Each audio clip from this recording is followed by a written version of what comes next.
Serving fans throughout the Midwest and even more around the world, this is the Show Me Sports Network. The following is an exclusive broadcast property presentation of the Show Me Sports Network and is a high-fidelity, all-digital broadcast. This broadcast is copyright by the Show Me Sports Network for the private use of our audience. Any other use of this broadcast without the Show Me Sports Network's written consent is prohibited.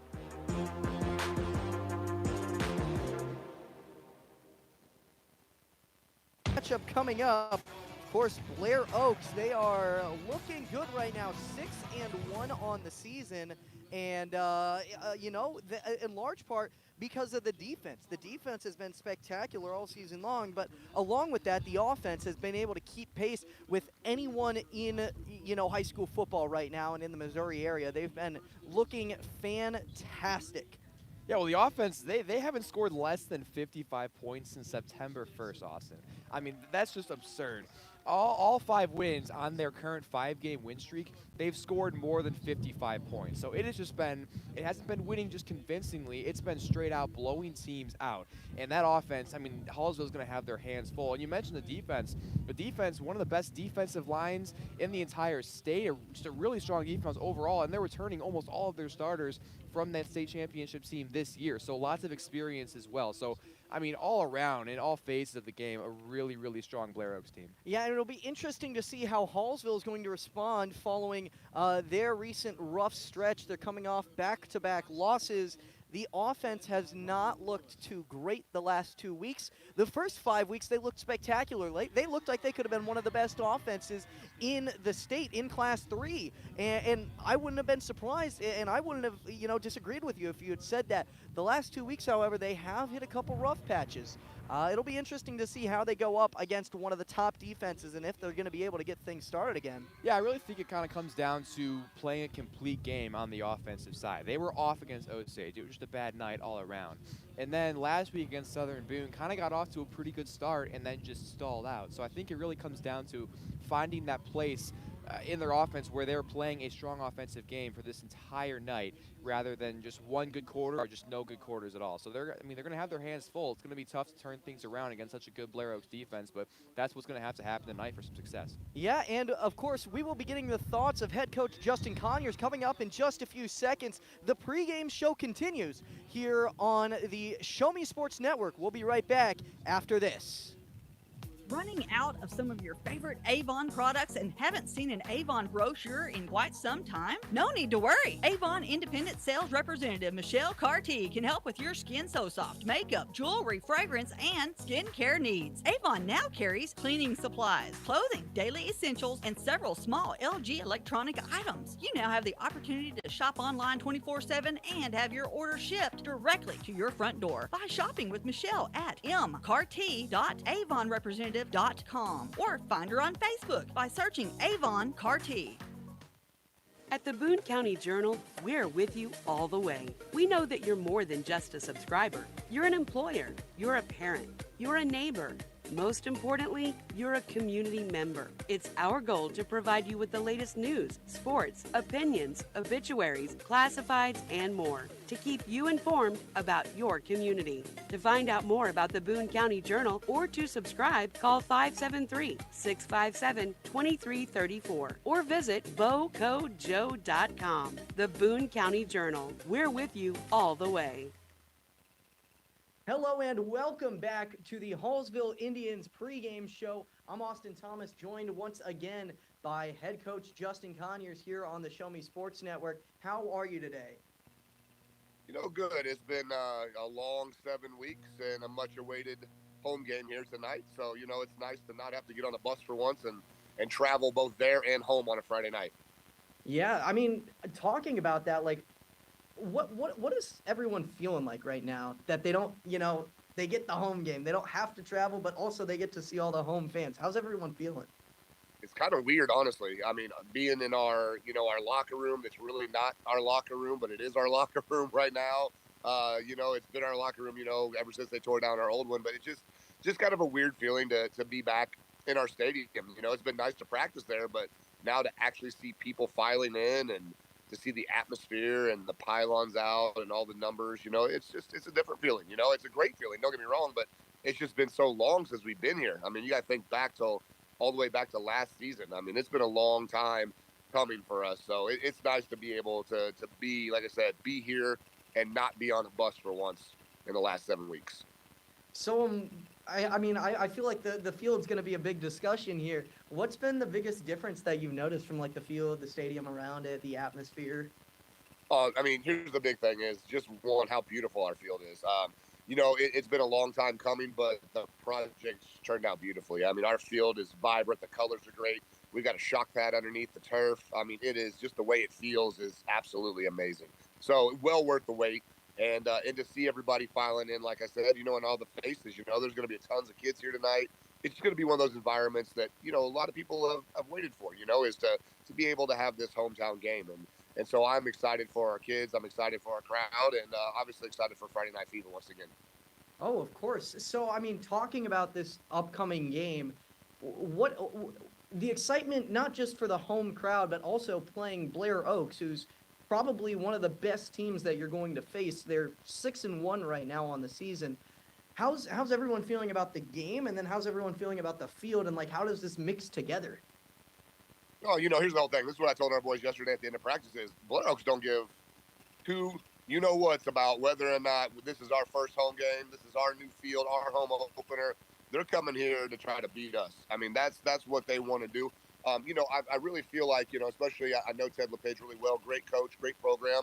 And I feel like they have a little chip on their shoulder this year because it's one of those deals where they really want to go out and they want to try to win back-to-back state championships for the first time in school history. That hasn't been done at Blair Oaks. So they want to be the team that does that. Number two, I think after losing their quarterback, Dylan Hare, to graduation, a lot of people thought they might be down this year. And that obviously hasn't happened. Their one loss came to Luther North, which was a one-score game, and they won by one score last year with Dylan. So when you look at it, really it's kind of a wash, to be honest with you. And Blair Oaks is Blair Oaks. It's going to be a tough game. 10 returning starters on the defensive side from their state championship game last year, their state championship team, and it's just like, I mean, it doesn't seem like they ever miss a beat, honestly. So how have you guys been able to has it been tough to kind of focus on playing football versus, getting caught up in like the emotions behind this? Or have you had to tell the guys like, stay focused, this is the game coming up? Yeah, the distractions of a home game are much more apparent than they are whenever you're on the road because, obviously families are coming in. Everybody's wanting that time, to wave. It's senior night.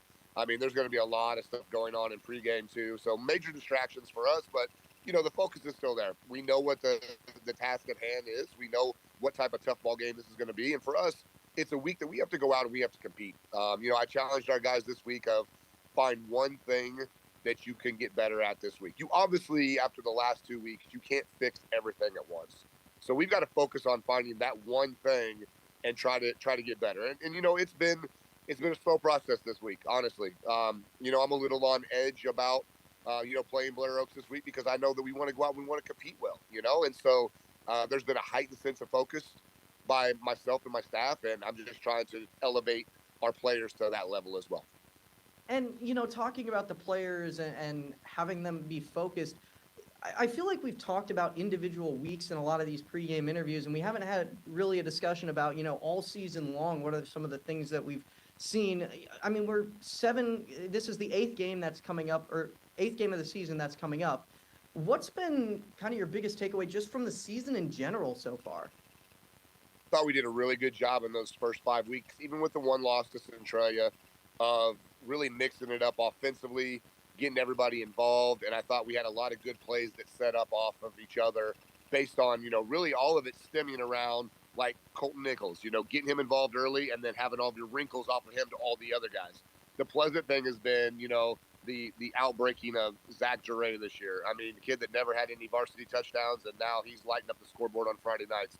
Isaac Stinson being a lead receiver in the state right now, both in, possessions and in receiving yards, and Xavier Stinson obviously doing what Xavier does and just being the workhorse for us on both sides of the football. And I think defensively what we're really looking at here is how much better we have gotten. I know the scoreboard hasn't shown that the last 2 weeks, but I'm telling you the film room has, and we have gotten a lot better defensively.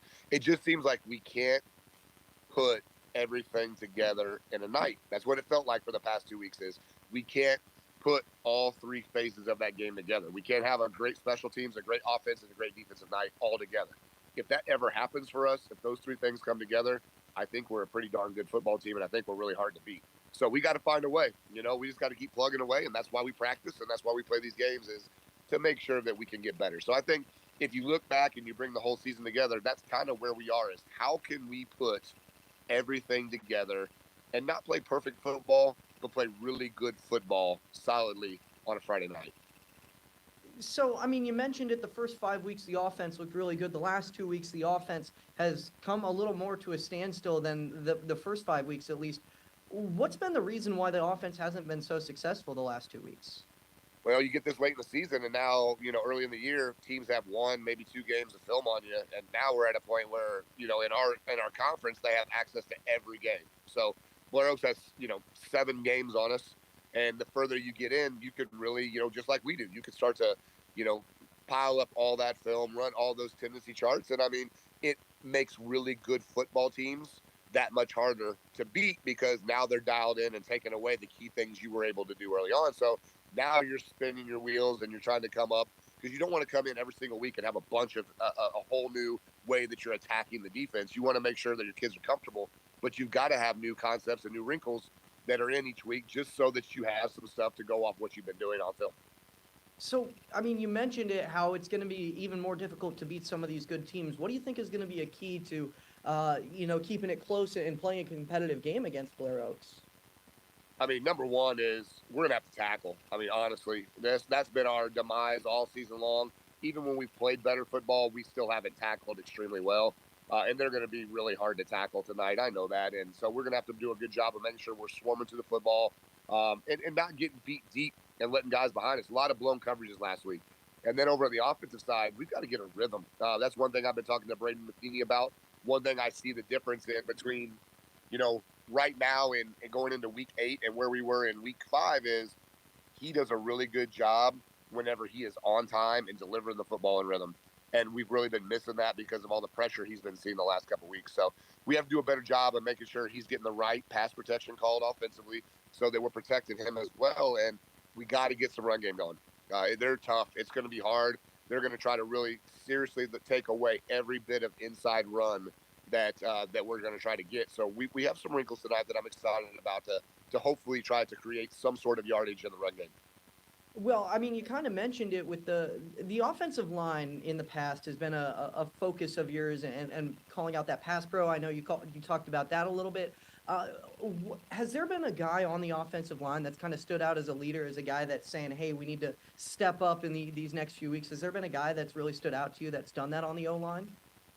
Man, to be honest with you, you hate to say this about your guys, but I don't have vocal guys up there, and so the extension of the offensive line has been Xavier Stinson. We'll play an H-back. Sometimes he's in a wing, sometimes he's attached tight end, so he is that guy that really tries to communicate as much as he can to those guys. I got a bunch of smart guys up there, but I don't have a bunch of guys that are over communicators and nobody that's a vocal leader, and that's what happens whenever you graduate 5 seniors from last year's team. I mean, that's where you miss. Those guys played for us for 3 straight years, and that's leadership. Those guys grow into those roles, and these guys will too. And we talk about it every week, but right now, to be honest with you, we just don't have that vocal guy up front that can get us into all of our checks that we need to be into, and somebody that will take control and say, hey, we need to pick it up and we need to go. So that's why we rely on Xavier Stinson to be that extension of the offensive line for us. So is that something that you see, picking up over the next couple of weeks?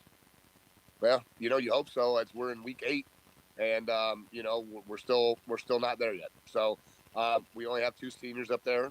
Both of our tackles are seniors this year. Both of them great football players, just not vocal guys. And so you hope moving forward with the guys that you'll have back in the future that they can grow into those type of guys and be more vocal leaders for us up front. And okay, now I feel like we've talked about Hallsville's team a lot. We haven't really talked about Blair Oaks specifically. I mean, of course, you mentioned it, 7 games of film at this point. What's been something that you've seen? I mean, Blair Oaks, they do basically everything so well. But how are they so successful every single week? Number one, they don't have very many players that go both ways. They have 2 guys that play both ways. Both of them are defensive backs. The one thing that's such a, such an advantage, especially at the high school level, is when none of your offensive linemen are turning around and playing defensive line, and vice versa. They're sitting over there. We talked about this a couple weeks ago. They're sitting over there when our offense is out. Their defense is watching film and getting all their adjustments made because everybody's over there minus two guys. And then when they turn around, and then all their offensive linemen get to come over and sit down and get everything fixed. And so that's why they're so good, to be honest. And that's something that they do great. They make sure those guys don't play both ways. And it's tough, because by the time they get in late in the third quarter, early in the fourth, your guys have already played 100-plus snaps of football. Think about it. Their guys have played probably half of those snaps, and so they're fresh and they're ready to go. And that does play a difference in every ball game that they play, 100%. So are there any players specifically that kind of stand out as like leaders on that team from what you've seen, or is basically just everyone kind of a similar level on that squad? Let's talk about their defense first, because like I said, 10 starters that return over there. And the thing, and I don't mean this negatively, it's almost like a programmed robot whenever you look at their defense as a whole. Everybody doing the right thing every single time. It's like there's just no breakdowns. And it's just like, how can they do everything the right way, the right angle? It's very systematic in what they do. That's a better word to use than robotic, because the robot piece, meaning that they legit get to where they're supposed to be every single time, and it's just like, do you have the guys to be able to take advantage of that? And that's what you have to get to be able to compete and be able to beat these guys. We were able to get after them a couple years ago when these guys were all sophomores, and I knew they'd grow into being juniors and they grow into being seniors, and and here we are, and we competed with them and beat them 56-51 a couple years ago. It was a huge game for us at home. And so it's one of those things tonight where we're going to have to play really good football, and I think we can compete. It's just, do we believe that we can compete with them tonight? So, looking at this, I feel like we've talked about kind of everything. We've kind of touched on everything. The guys in the locker room, what are they seemingly focused on right now? The big thing right now is this week's been big because it's senior night. So obviously there's that piece of, other things going on outside of, but right now our focus and what our guys' focus has been is we got to be better practice players, and we've gone up and down all season long. Sounds like a broken record, I feel like, when we have these conversations about just, we have moments of clarity and we have great days. And I always talk about taking 2 steps forward and no steps back. And we have our days where we take those steps forward and it's like, okay, we're turning the corner. Here we go. And then we'll find a way to take a step backwards, and so that's been, I think, the thought in their head is, how do we continue to take those positive steps forward and really get ourselves back on track? It's really tough when you drop 2 games in a row, especially conference games, big games that were meaningful games that had a huge impact, especially in our districts, our district seeding. And so we have to find a way, and our guys have to find a way to compete every single down for the rest of this season, because that's what's going to make us be successful. We could not take any plays off, and I believe our guys truly are bought into that piece. All right. Well, I think that's all that I got for you. Are there any last thoughts that you want to share here real quick? Hey, just happy to be at home tonight. So we'll be able to do a much quicker post-game interview afterwards, too. So I know where you'll be in my press box, and I almost forgot where we sat because it's been so long since we've been home. But no, big shout out, man, to the fans tonight. Thank you guys once again for traveling and bearing with this season and stay behind us. We know we got a tough one ahead of us tonight, but I'll tell you what, we're going to compete our butts off, and we're excited to be at home, guys. And thank you guys, like I said, once again, for all your coverage, and thank you guys for listening in every single week to this pregame show. All right. Well, thank you so much. Once again, that was head coach Justin Conyers here on the Hallsville Indians pregame show. The start of the Hallsville Indians versus the Blair Oaks is coming up after this. You're listening to the Show Me Sports Network and Hallsville Indians football. Buffs RV is your locally owned and operated RV dealership in Festus, Missouri. We've been in business since 1972, with several of our employees having over 30 years experience each in the industry. We strive to put customer satisfaction first and foremost. Buffs RV has a well-stocked parts inventory with our main focus on our service department. Call us at 636-937-9183 or stop by and see us at 2085 US 67 in Festus. Whether you need advice, parts, or service, and everything in between, Buffs RV, where your adventure awaits. At Centurion Cares, for more than 3 decades, their focus has been on exceeding customer expectations for contact center software solutions. Their innovative communication solutions include utility interactive voice response software that allows for smart communication features that let your utility deliver superior customer service 24/7. They also provide other streamlined services like automatic call distribution, automated customer callback, reporting, and quality assurance. To find out more about how Centurion Cares can help your business, call them at 727-421-5300 or look them up online at centurioncares.com. Centurion Cares, innovative communication solutions. At a really interesting night with Blair Oaks coming to town. We mentioned it a little bit when we opened up the broadcast. Blair Oaks, the defending state champions. They had a perfect 14-0 season last season. So far this season, they're 6-1. They're on a 5-game winning streak right now, and in that 5-game winning streak, they have scored 55 or more points in every game. That is absurd. And so that's going to be really fun to watch tonight, and we'll see what Hallsville's defense is able to do to try to stop that from happening for a 6th straight time. Well, when I was looking forward to this game, I saw on the forecast there was a potential for rain. Well, no rain tonight, but what we are seeing is a lot of wind. And a wind could be a factor today. I know it's a factor on us, on some of our equipment here, but it's going to be a factor for the guys on the field as well. It'll be interesting to see, is the strategies going to be different? Are they going to keep airing the ball out? Hallsville loves to throw the ball. Blair Oaks, they can do basically anything that they need. They are led by Tyler Bax at quarterback. He's only a sophomore. And the rest of the guys out there, they can all do their job very well. Of course, Coach Conyers in the pregame show talked a lot about how they were kind of a system. They just did everything that they needed to do. So it'll be interesting if they're able to do that, even with, you know, the wind, the conditions, heading into a big Hallsville atmosphere as it is their home opener. Yeah, it's going to be really interesting to see. I think you make a great point about this Hallsville pass game and how good that they've been throughout the season. I mean, it's going to play an effect. The wind is howling. Yeah, and the kickoff is away. Hallsville returns, and Dalvin Smith gets taken down at the 27-yard line. So that is where the Indians will start things off on the game today. So they will be opening the game with the ball, and Braden Matheny takes the field as the field general. Yeah, Braden Matheny, a little bit of a rough last couple of weeks being the leader of this Hallsville offense. They were really having a lot of success early in the season, but lately things aren't going so well, so Braden Matheny and the crew will try to get things going back in the right direction. He takes the snap, immediately looks to throw. He goes right side, but tackled immediately is Zach Giray. He makes the reception and gets a gain of, call it 2 yards, so it'll bring up a 2nd and 8 here as he got it to the 30-yard line. Never mind, they'll call him down at the 29. So just a gain of 1 yard there. Well, we talked about the wind possibly playing a factor, but the very first play of the game is a passing play, and Matheny was able to get it out quickly there. Looking to establish the pass early, it seems like, well, same formation except flipped here. 2 receivers right side, 1 on the left. Here's the handoff to El Fanish, who tries to go on the inside zone. He gets about 3 yards, call it, as he's taken down at the 32-yard line on Hallsville's side of things to bring up a 3rd and 6. Interesting down here. Yeah, really interesting. This Blair Oaks defense, known for having one of the best defensive lines in the state, and overall this defense is returning all but 1 starter from that state championship team last year. So a really tough test for this Hallsville offense in the first 3rd down that they'll face tonight.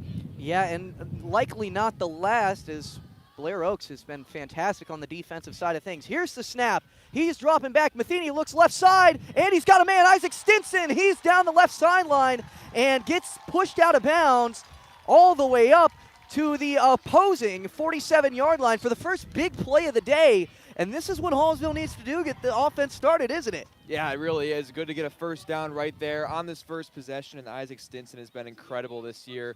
All of the wide receivers have had really strong years for Hallsville, but Isaac Stinson in particular has looked really sharp, and he's getting going early. So a 21-yard reception on 3rd and 6 pushes the sticks ahead, and now Braden Matheny getting set back up out there again. 1 receiver on the left side, 2 pulled in tight on the right. Here's the handoff to El Fanish. He's trying to break around the edge, but no gain for him. It looks like he's taken down right at the line of scrimmage.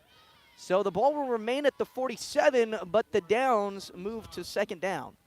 Yeah, no gain there, but overall, I think a solid start for this offensive line for Hallsville. They're young, they're a little bit rather inexperienced, and this Blair Oaks defensive line, as I mentioned, really strong. So they are having a tough test tonight, and so far they look solid. So we'll have to see what happens here on 2nd and 10. Braden Matheny, he takes the snap. He's dropping back in the pocket. He faces pressure, trying to evade. He throws, and that's intercepted.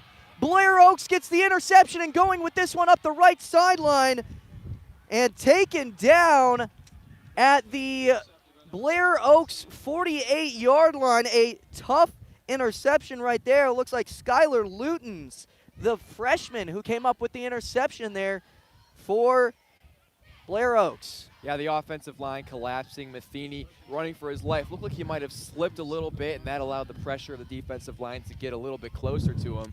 And unfortunately, it just makes an ill-advised throw, and really no trouble for the interception for Blair Oaks. Well, Blair Oaks stepping back out there and trying to get the sack, but evading the tackle is Bax. So he does run on the scramble, tries to get up the middle, and is able to pick up 2 yards. But great pressure from Hallsville. I believe that was Joe Drosky that was able to break through the offensive line and create the pressure. So a 2nd and 8 incoming here. And here is the handoff up the middle, going and getting a pretty big gain there. Call it 6 yards as he's taken down at the Hallsville 45-yard line. And that's going to bring up a 3rd and 2 for this Blair Oaks team. Be really big to get a 3rd down stop here on this first offensive possession. Yes, they are. So the 3rd and 2, calling motion across. The fake handoff, or never mind, they did hand it off on the jet sweep motion and pushing up for a few yards and able to get the 1st down there. And the sticks will move as they get it up to the 40-yard line. Yeah, that was a sophomore running back, Hayden Lackman. It was not a fake handoff. It faked you out a little bit. Yeah, it did. Hayden Lackman, though, has had a strong season at running back, and he's able to get the 1st down there. So Blair Oaks moving the ball early. Yes, they are. So a 1st and 10 coming up now. And Lackman again in motion. Here's the snap, the handoff up the middle. This time it's handed off to Luckett as he's taken down after a gain of just 2 yards there. So it'll bring up a 2nd and 8.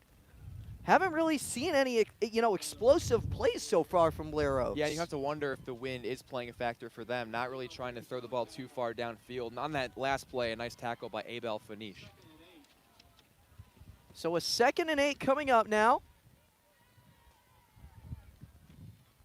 Backs in at quarterback. He's got everyone pressed near on the line. A little bit of motion from the tight end slot, and then running up the middle on the QB power is Bax, but he's taken down after a gain of, call it, 6 or 7 yards right there. Call it 6 yards, and it'll bring up 3rd and 2 from the Hallsville 32-yard line. I really like what I've seen from this defensive line so far in this game. They're staying disciplined, and they're staying focused, and another big opportunity on the 3rd down. We'll see if Blair Oaks tries to go to the air for the 1st time. Pretty quick into the game. 7:30 to go in the 1st quarter. Here's the snap. Bax. He hands it off up the middle and being tackled, but again, not before getting the 1st down. So they move the chains yet again.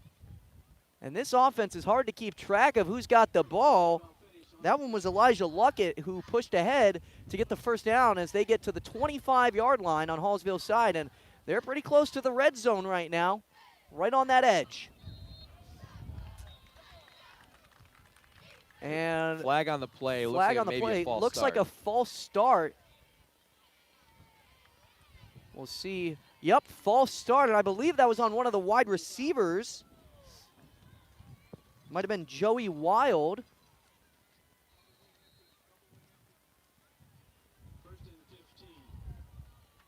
There was kind of a stack on the left side that both seemed to move as if they were ready to go. And, well, now it gets pushed back to 1st and 15 from the 30-yard line. So Bax takes the snap. He drops back. He looks. He hits the under and going up the right sideline and getting that one all the way up to the 19-yard line. was Joey Wild. Yeah, Joey Wild just had a lot of room there. Backs checking down. First passing play so far of the game, and Hallsville just gave him a little bit too much room in the middle of the field. Now Tyler Backs, he's in the pocket right now. He's looking to take the snap, making sure he's got the play right. So a 2nd and 4 coming up. Here's the snap. The handoff running left side. It's Lackman. Lackman up the middle. He breaks one tackle. He's right at the edge of the goal line, but he is taken down just short of it. Call him down at the 2. So it'll move the chains yet again. Blair Oaks with another first down as they just continue to ground and pound so far.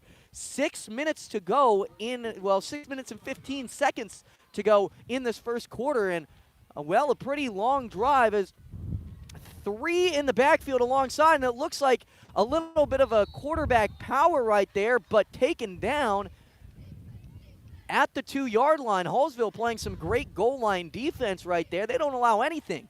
Yeah, nice little pile up there on the 1-yard line. Unable to let Blair Oaks move the ball. It was a handoff, looks like to the fullback that time. Yeah. And they're going to mark him down, and it looks like an injury now on the field for Blair Oaks. Yes, there is a guy down on the field. Hopefully he is all right. That is Caden Schulte, the sophomore offensive lineman. So rare clock stoppage here early on. The clock stops at 5 minutes and 50 seconds, and either is going to be charged with a timeout here. And, the way things have started off here, you look at Blair Oaks, and you think this team is, well, in all honesty, they seem like a team that would dominate Hallsville. They have, in the past, they have been very good. They've blown out almost any team that they face. Right now, Hallsville not quite breaking just yet. Yeah, Hallsville not breaking yet. I've been impressed with this defensive line so far. Yeah, there have been a couple of missed tackles, but overall they're doing a good job of neutralizing the run game as much as they possibly can. And for Blair Oaks, I think it just comes down to how can you get creative with this offense right now considering the conditions. Yeah, and it seems like, Hallsville's played relatively well. If it weren't outside of that one throw at the start of the game that ended up in the interception from Matheny, the offense didn't even look bad when it was out there going up against a fantastic defense. I don't think that you're too disappointed in what you've seen so far. You've got something to build off of right now. Absolutely. However, Blair Oaks right on that goal line. They're going to be looking to push this one in. Bax takes the snap. He hands it off up the middle. And are they going to call him in? The refs coming over to take a look at it, and they do. It is a touchdown for Blair Oaks. And I believe that was handed off to Lackman. Yeah, that was Lackman in there for the touchdown. And really this Blair Oaks run game just able to wear down this defensive line of Hallsville and score the first points of the night. Well, a tough break right there. However, it's going to be difficult to stop Blair Oaks on, first and goal from the 2-yard line. So first stop was impressive. Now coming out for the extra point, it's going to be Laughlin. And the kick, that one's up, and it's good.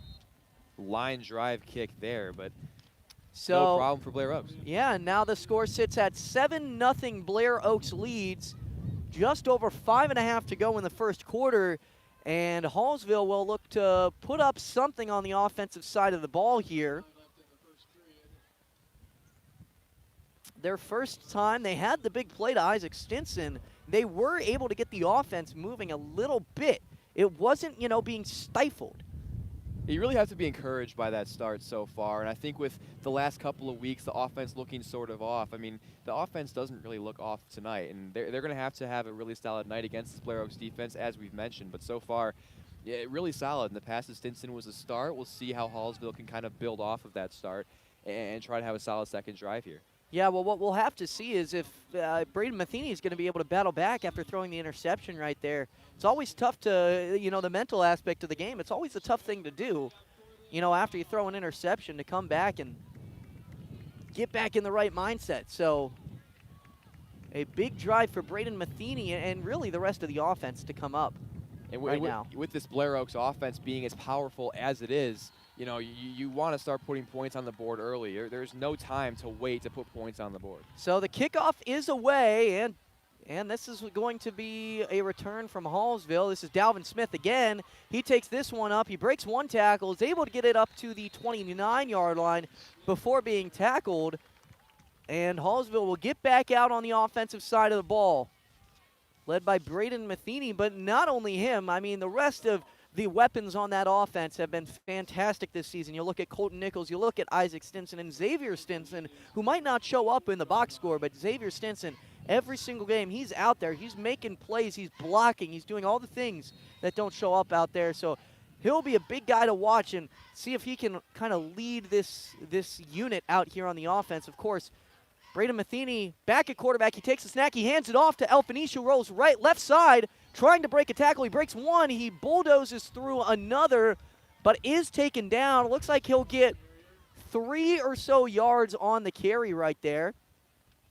Could have been a lot worse, as it's going to put Hallsville up to the 27-yard line. Solid run there by Abe Alfanish. Known for being an elusive back, he was able to break a couple of tackles there and able to get a couple of yards. It looked a little bit rough because he was being chased by at least 3 defenders. So a 2nd and 7 now. Braden Matheny takes the snap. He's looking. He goes right side to Colton Nichols. He's got 2 guys on him. Can he break one? He cannot. A great tackle by the cornerback right there from Blair Oaks.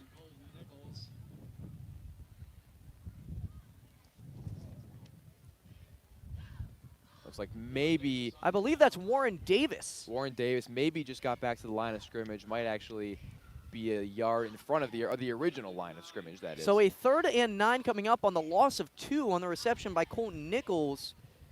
A play that, you know, Hallsville's like to run. They like to use Colton Nichols to let him show off his athleticism. Now Isaac Stinson in motion, moving across to the left side. Here's the snap. Matheny rolling out left. He throws. Isaac Stinson's got it. He puts on a move, tries to push up, but is tackled at the 30-yard line. So an interesting decision coming up here, as it brings up a 4th and 4 for Hallsville. They like to go for it on 4th down, and against Blair Oaks, a team that, you know, all things considered, they are probably going to put up quite a few points here. It's a tough spot to go for it on 4th down, though, when you're on your own side of the field, on your own 30-yard line. Giving the ball back to Blair Oaks with this good a field position would not be good. 3:30 to go in the first quarter. And refs blow the whistle here. Looks like maybe a timeout going to be called. Yes, a timeout from Hallsville is called here, their first of the half. And in the first quarter here, with a 4th and 4 coming up, they need to have the best play that they can dialed up. Could it have been a situation where they were trying to draw Blair Oaks off sides and now they're going to run the punt team out there? It wouldn't be out of the question to see that happen. However, Hallsville, you know, they do like to go for it on 4th down. And especially with the way that this game is looking right now, I mean, you aren't playing bad. I mean, you like to be aggressive here against a Blair Oaks team that we've mentioned over and over again. I mean, their offense is just so good that you want to be able to put points on the board here, and putting the ball away would be seen as a failure. But at the same time, I mean, having the chance of giving Blair Oaks the ball back on the Hallsville 30-yard line, that just does not fare well either. So it's a tough call here. We'll see what Coach Conyers decides to do. And I won't claim to be the all-knowing, so. You know, I have some trust in Coach Conyers. I have some trust in him. That's why Coach Conyers is down there on the sideline, and we are up here. And yes, we are up here.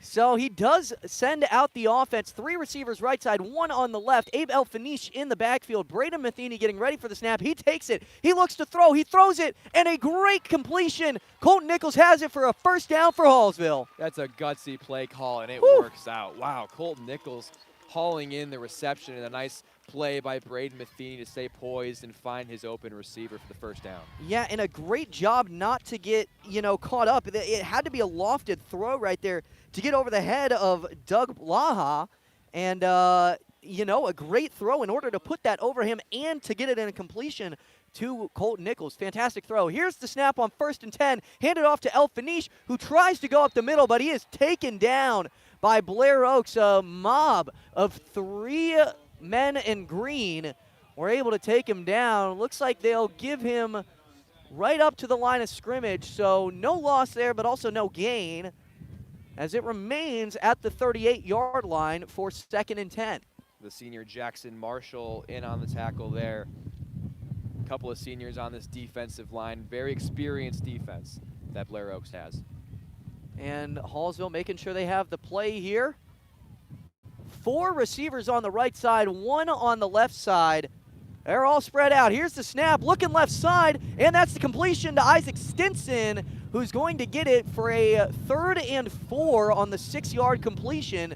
And he's got Hallsville up to their own 44-yard line. The offense, well, it's not looking terrible right now. It's looking really solid. Matheny is getting his throws out quick, and he's accurate thus far. Quickly back up here. Here's the snap. The throw right side to Colton Nichols, and he can't make the completion. It's dropped to the ground out of his hands, and it'll bring up yet another 4th and 4. And, well, we already saw Hallsville take the gutsy call on this one earlier in the drive, and they might do just the same here. Luckily, that was ruled a forward pass, but it was close, and had that not been ruled a forward pass, that could have been a disaster because Blair Oaks was right there to pounce on the football. Yes, they were. So now Hallsville getting set back up out here. They're looking to throw again. Braden Matheny in at quarterback. He takes the snap. He's looking. He rolls out right. Tries to use his offensive lineman. Throws over the middle, and it's caught. Zach Jarre with a fantastic catch, and he celebrates for the first down as they get it across the midfield line and to the Blair Oaks 43 with 2 minutes and 15 seconds to go in the first quarter. Only a 7-0 deficit right now in Hallsville. Well, you can't be mad about this so far. What a catch by Zach Jarre. 2 for 2 on 4th down now, and how about Braden Matheny? Oh, man. His awareness in the pocket has just been incredible tonight. He takes his time, he's smart, and he finds his open guy. Yeah, way to step up in the pocket right there. So here's the snap again. The handoff to El Fanish, who runs this up the middle, tries to break a tackle. He's going to get 2 yards on the carry before being taken down, so it'll bring up a 2nd and 8 here.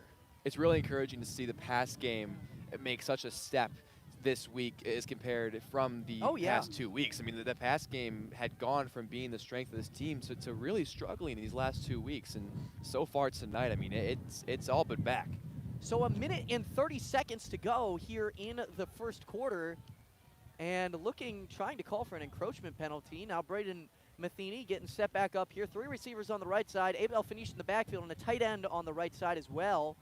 Here's the snap, dropping back, looking to pass. Over the middle, it's caught. Isaac Stinson trying to get extra yardage here. He's going to get 6 yards on the completion as they'll call him down at the Blair Oaks 35-yard line to bring up a 3rd and 2.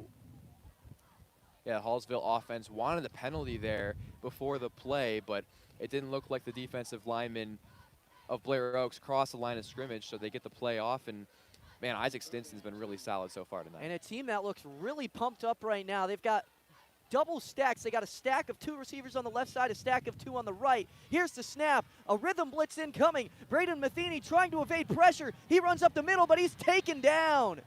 He's taken down for the sack in the backfield. Bryson Varner on top of him as he's taken down all the way back at the Blair Oaks 43-yard line. Ultimately where they had originally started this set of downs at, so it'll bring up a 4th and 10.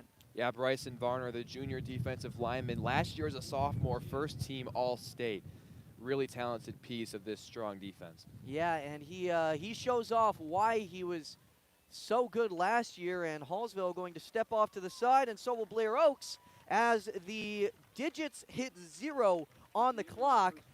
First quarter, and it's 7-0 Blair Oaks. All things considered, hasn't been a bad start to the game. Only 3 drives in that first quarter.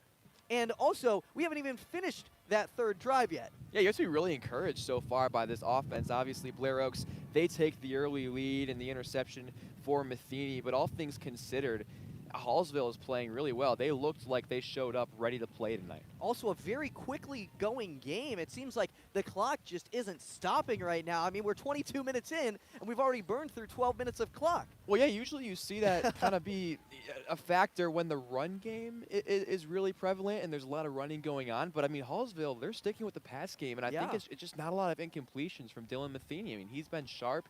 He's been on target. His receivers have made plays all game. I mean, Zach Dre with the big 4th down catch, and Isaac Stinson's been all over the place as well. So they're getting a lot of contributions. Well, we'll have to see how Hallsville is able to take this one out. Hallsville stepping back out onto the field, and they're all black tops with the white shorts on.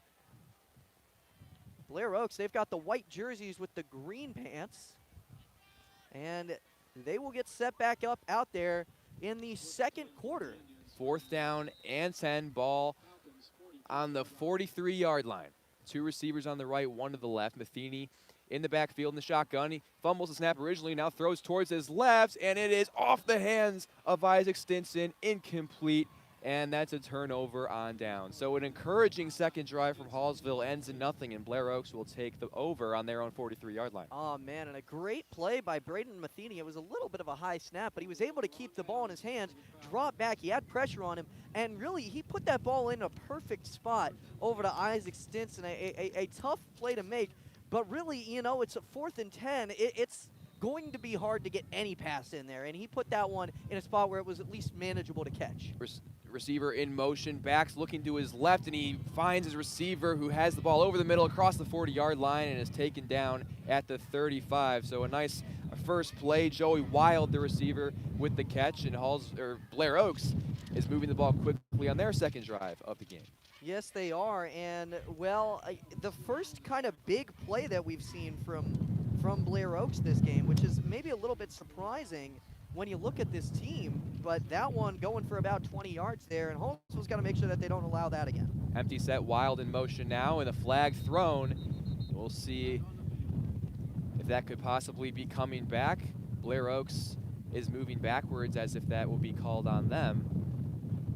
Yeah, we'll have to see what happens here.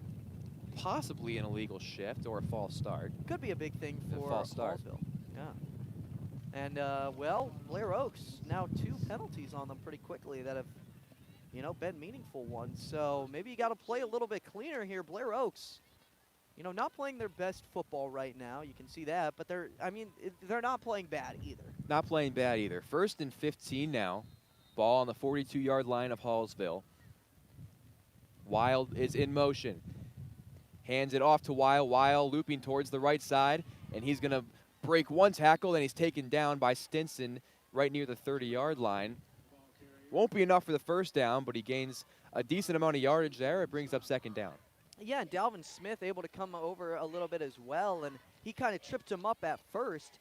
Was a big reason why he wasn't able to get that first down, even though he didn't result in getting the tackle. 2nd down and 2 on the Hallsville 29-yard line. 11:03 left in the first half. 2 receivers on the left, 1 to the right. Wild in motion once again. Snap back to Jax. He fakes the handoff. Now throwing towards the sideline. It's caught. And near the goal line, ruled out of bounds at the 1-yard line. That was the running back, Lackman, who made the catch downfield. And Blair Oaks is positioned to add more on the scoreboard. They'll mark him out at the 2-yard line. The 1-yard line, rather, and it's 1st and goal. Well, Lackman, a very sizable player, 6'2", 190 pounds. You can see his frame out there, and he kind of towers over a bunch of guys. 1st and goal. Tyler backs in the shotgun, empty set, 2 receivers to the left, 1 to the right.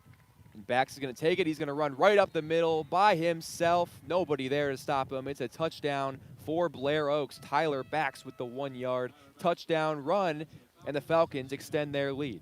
Well, it's going to be tough to stop Blair Oaks no matter what you do, but the first drives, to me, looked a little bit better than this second drive here. And, well, first drive, they continuously slowed down Blair Oaks. They were able to kind of push them. Here, though, it seemed like Blair Oaks was starting to get into a little bit of groove, and Hallsville's got to get a little bit better about making sure that doesn't happen. And the point after try is good, so Blair Oaks extends their lead. It is 14-0 Falcons with 10:34 left in the first half. So Hallsville's going to get another opportunity with the football. They're down 2 scores now. Really an encouraging second drive as opposed to the first drive. Braden Matheny looks sharp. What are you looking for on this third drive? Well, what I'm looking for on this third drive is to be able to actually put some points on the board. Now, it's going to be something tough to see, but you know that this offense has the ability to create first downs. We've seen it plenty of times this game. And just to be able to put that all together, maybe a couple chunk plays here and there, some throws. I mean, Braden Matheny's looked good. He's been putting the balls in the right spot. So it would be interesting to see if they start to throw the ball maybe a little bit more. I mean, they're throwing it quite a bit. But maybe a little more down the field would be interesting. It seems like a lot of the plays have been, 5 to 10 yards, and it's worked out pretty well. But, kind of getting that momentum going. It'll be interesting to see what the choice is here. So Blair Oaks is going to kick off. They'll have a placeholder hold the ball down as the wind is taking effect on the field. Delvin Smith back to return for Hallsville, and the kick is up. And it will be taken by Smith off of bounds near the 15-yard line, works up the middle. He's surrounded by a pile right near the 23, maybe the 24-yard line, and that's where Hallsville will start their third drive of the game. And back out on the field comes Braden Matheny. Yeah, not too great of field positioning right there to start the drive. And you can't really complain about that, but to start with it at the 24-yard line, you'd hope to be, at least across the 25. So Hallsville will need to create a little bit more of offense on this drive in order to make things work out. Blair Oaks won 55-0 last week against Eldon, so they haven't given up a point now in 2 weeks. Hallsville looking to get on the scoreboard for the first time.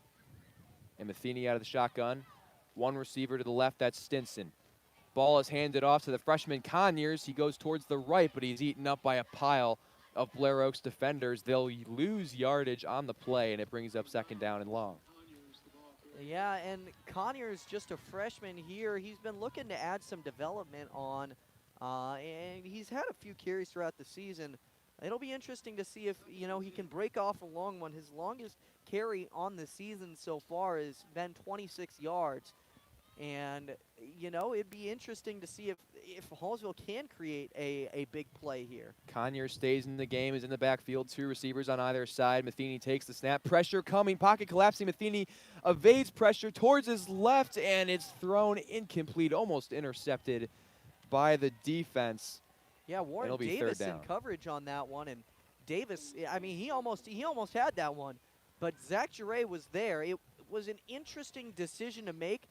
Not bad placement from it, but maybe not the best of throws to be making.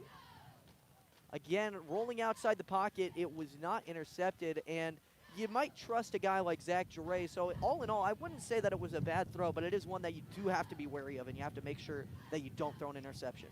We saw Giray make a contested catch earlier as it's 3rd down and 10. Matheny has the ball, throwing towards his left, towards Stinson. Stinson makes the catch over the shoulder, trying to break a tackle to 40, and he does. He breaks another tackle across 50 to the 45 to the 40 of Blair Oaks before he's pushed out of bounds. Wow! Isaac Stinson with a big gain in the first down for Hallsville.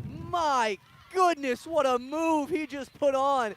Yeah, it's like one of those juke moves that you see in Madden. He just took out the ankles of 2 Blair Oaks defenders and then was able to weave around a third one to break his way up the field. That is the play that Hallsville needs right now. An incredible play by Isaac Stinson after the catch. I mean, the catch itself was a nice catch, but the ability to get the yards after the catch was just something else, and it brings up a first down. The ball now on the 39-yard line of Blair Oaks, so Hallsville starting to threaten here a little bit. And whistles blowing the play dead, and Hallsville couldn't get set up right, so Coach Conyers is going to take a timeout. Yeah, and his second timeout of the half here. He's only got one left. And maybe an interesting spot here. On first down, usually you like to use those a little bit, whenever you're running low on play clock, when you're not so certain what you are, when it's a big play, like it's a 3rd down or a 4th down or something like that. So I am a little bit intrigued, why he would choose to take this time out here. I'll have to ask him that in the post-game, interview that we have. It looked like they were having a little bit of trouble getting set up right, and the play clock may have been dwindling there. I mean, that's what I thought, because I saw Delvin Smith start to run out on the field and then run back. It seemed like there was just a little bit of confusion, so I think he wanted to just take that timeout. Obviously not ideal to take a timeout in that situation, but just wanting to make sure that his guys are set up the right way. Still one timeout to go in the quarter or in the half, so not the worst of things. But Hallsville now going to have to make the most of the time that they have. And look at this. That is Colton Nichols now in the Wildcats. 2 receivers, and Nichols going to run right up the middle, right up and across the 35-yard line, and then solid gain on first down for Colton Nichols. Gets up to about the 34.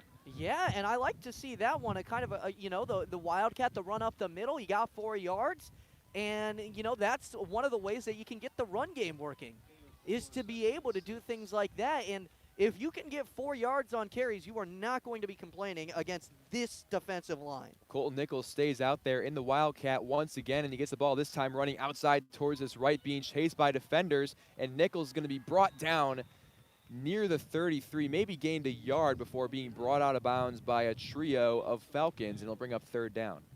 Yeah, and it looks like they are going to give him that extra yard right there, but now with 3rd and 5 coming up, it'll be interesting to see. It looks like Braden Matheny stepping back out onto the field, and he will be taking the snaps at quarterback. But yeah, I like to see that. I like to see a little bit of the different sets to make sure that Blair Oaks is on top of their game. I'm interested that Nichols got 2 downs there. I figured they'd go back to Matheny on 2nd down, but Nichols does a nice job, and now Matheny takes back over. 2 receivers to the left, 1 to the right.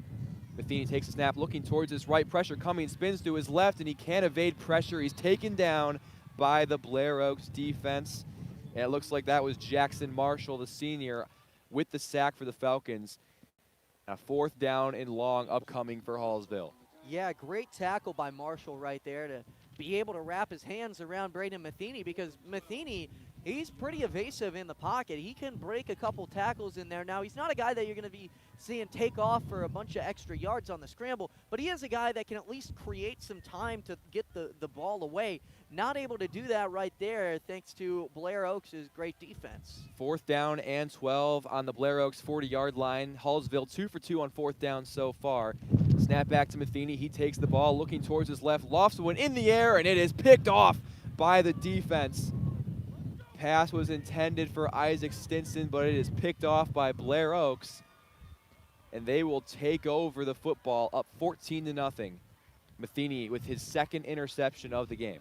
Yeah, and that's Sam Klosser, the sophomore defensive back for Blair Oaks, who comes up with the interception. And well, I'm not going to blame Matheny too much for that one. It was 4th and 12. You kind of have to force something in right there. You're not going to have a pretty throw. I can almost guarantee you that. 4th and 12, you got to try and get the first down. I like that he attempted to get it, and it's actually better than having a turnover on downs, because he actually added some field positioning on.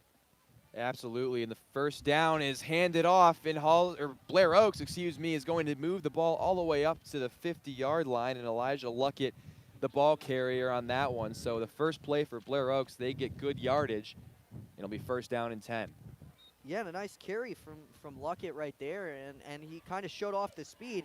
For a second, I thought he might be gone, and I was very concerned right there, but a good tackle from Hallsville. Hand off to Luckett again, but he is tripped up near the line of scrimmage.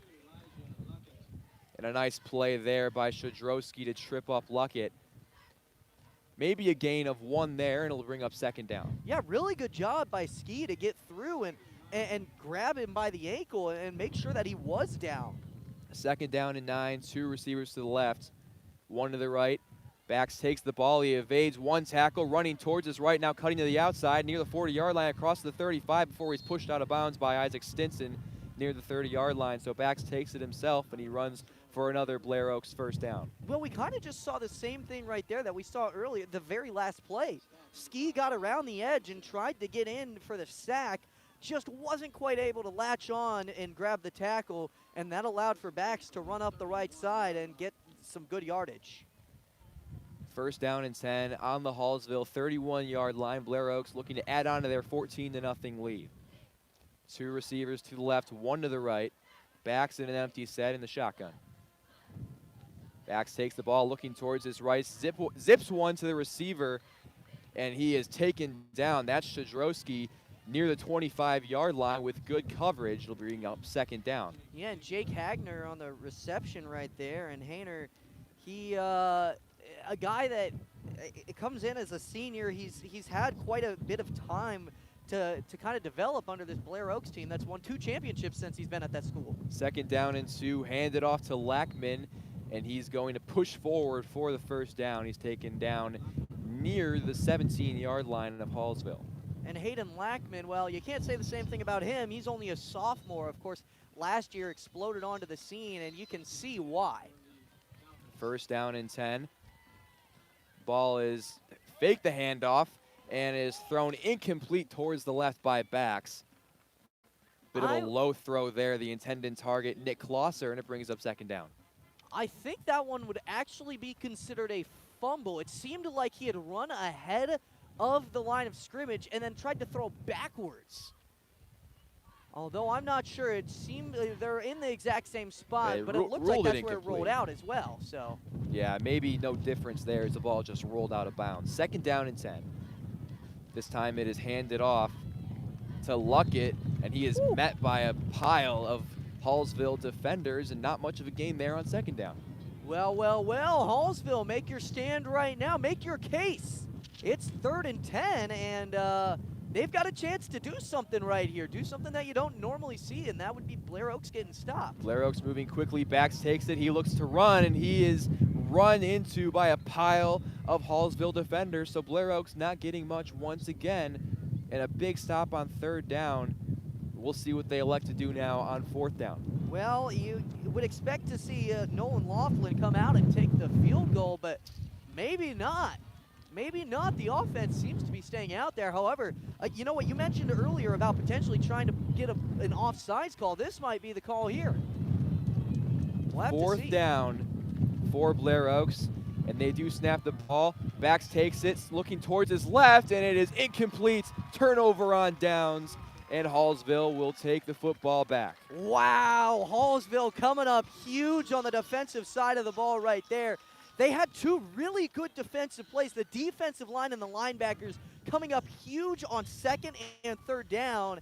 And then right there, just were able to create the pressure and force a bad throw from Tyler Bax. Again, Bax is only a sophomore. He is very composed for a sophomore, but he is still just a sophomore. So you are bound to see him make a few mistakes. And now Hallsville, well, they have a chance to put some points on the board to end the half. Blair Oaks has a strong kicking game. I think if it weren't for this win, they would have tried to kick the field goal there. 1st down and 10, ball is handed off. And a huge pile of Blair Oaks defenders, and maybe a yard or 2 gained at most. Looks for like a yard Hallsville. lost. A yard lost.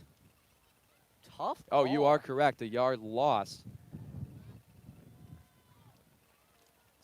Tough run right there. Looked like, you know, the run game hasn't been working all too bad for Hallsville.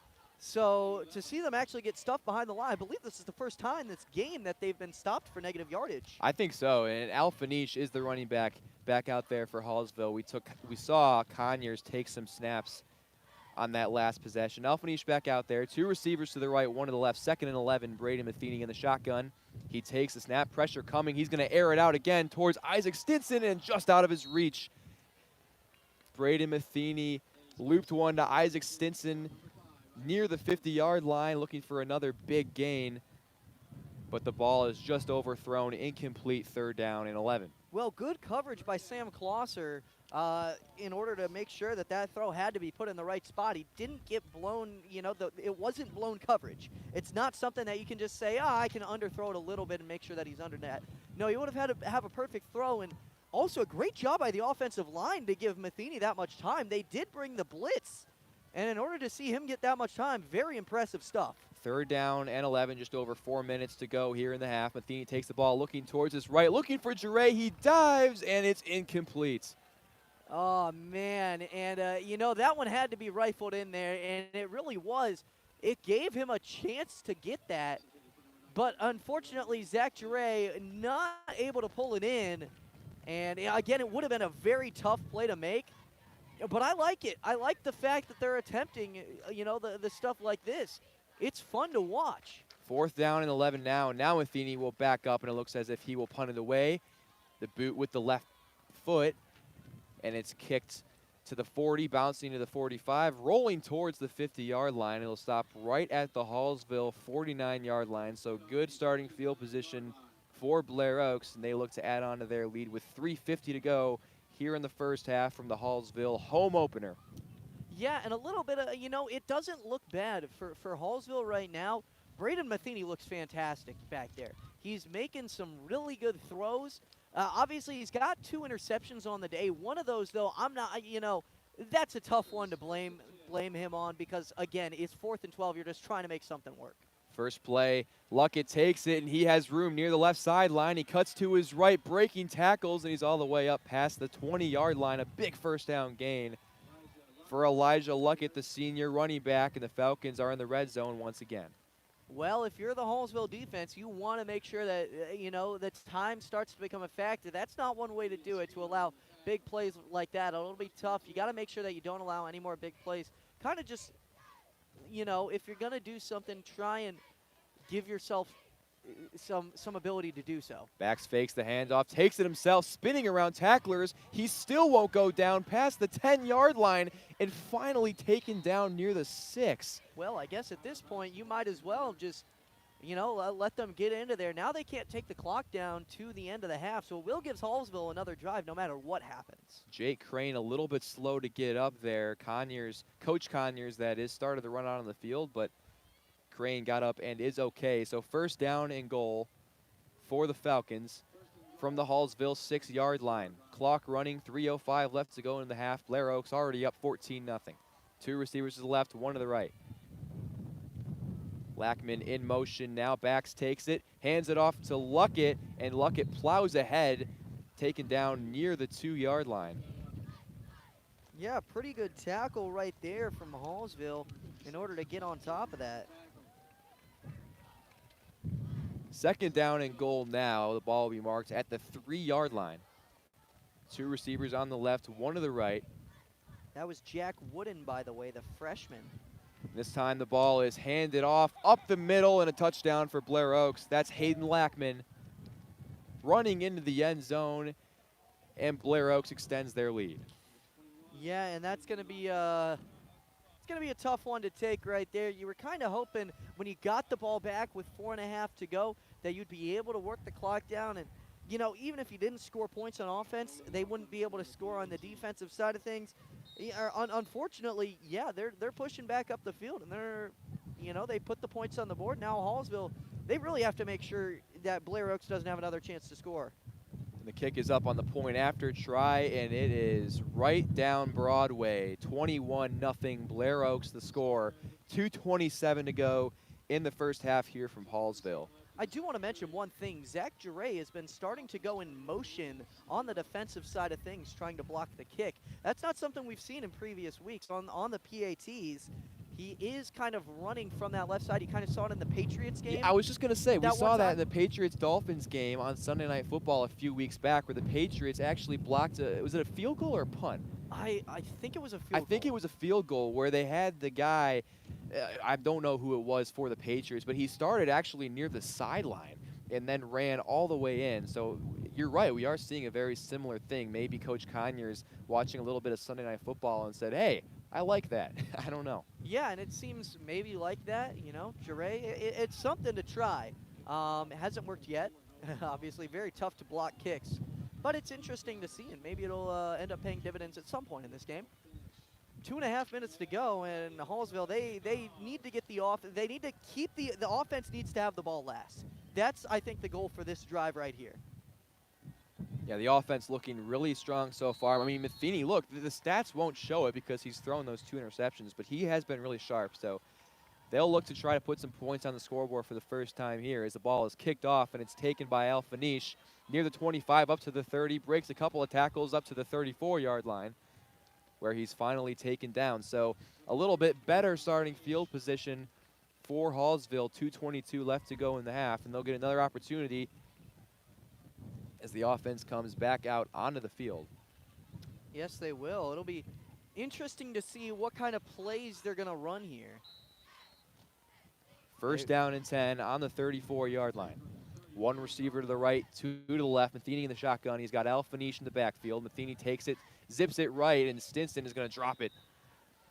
Yeah, and again, it's not a bad throw from Braden Matheny. He's looked on top of his game. It was the right decision to make. He was open, maybe a little bit high, but again, he's given his receivers chances to catch these balls. And it's a windy night. Maybe that's got a little bit to do with it, and it's seeming a little bit different. But nonetheless, it's tough to see, the offense look like this right now. Going up in the home opener, you want to make big plays. And unfortunately, that hasn't been able to happen recently. 2nd down and 10 on the 34-yard line. 2 receivers on either side. Stinson now put in motion. Snap back to Matheny. Whistles and a flag. We'll see what the call is like here. A delay of game, I believe. Delay of game is correct. So delay of game on Hallsville. That'll move them back. So it'll be a 2nd down and a little bit longer. 2:18 to go in the first half. Tough call right there. You got to make sure that you're snapping that ball on time. You got to make sure the offense is ready. 2nd down and 15. Matheny in the shotgun. Stinson goes in motion once again. 2 receivers on the right, 1 receiver left. On the left side, Matheny takes the snap. Matheny moving forward in the pocket, evading pressure. A bit of a sidearm throw, and it is almost brought in by Xavier Stinson, but good defense by the Falcons breaks it up. Oh my goodness, what a play by Braden Matheny. And for it to end up in an incompletion is so unfortunate, but Matheny had to evade 2 guys getting through the offensive line. Again, offensive line looked pretty good there, but eventually Blair Oaks was able to get around the edges, and Matheny, to evade both of those tackles, run up on close to the line of scrimmage and make a fantastic throw to Xavier Stinson right there. The way that Matheny is looking right now, despite the score and despite his stat line, is fantastic. 3rd down and 15. Matheny takes a snap. He lofts one towards Stinson, and it's incomplete. Oh, man, and a tough incompletion right there. That one was more of that, 50-50 ball. He's tossing it up. He sees Isaac Stinson down there. And again, on 3rd and 15, he's trying to get it all back in one play. And just not able to come up with it right there. Again, great defense, from Blair Oaks. Yeah, that was the safety, Jace Rackers, on that play. That was Rackers on that one. That was Rackers on that play. He played really solid defense, and it looks like Hallsville's going to punt the ball back away, and they do. Back near the 40-yard line, and a big-time tackle is made by Colton Nichols, so the Falcons aren't able to get any return on that punt. Blair Oaks will start on their own 39-yard line. Hallsville needs to make sure they do not allow any big plays here. Let the clock kind of drip away. If you're going to allow chunk plays, that clock will run. So just don't allow, more than 10 yards. You got to make sure that you keep them to within 10-yard gains. First downs are all right because, again, the clock runs. They got to make sure that this clock drips to 0 before they can score again. Well, that drive lasted less than 30 seconds for Hallsville, so another opportunity for Blair Oaks, and the pass is broken up. That one was intended for Lackman down the field. He had room, but a nice pass breakup by the defense. Yeah, and a great job right there from, I believe that was Peyton Schleter. Yeah, it was Peyton Schleter who came up with the pass defended.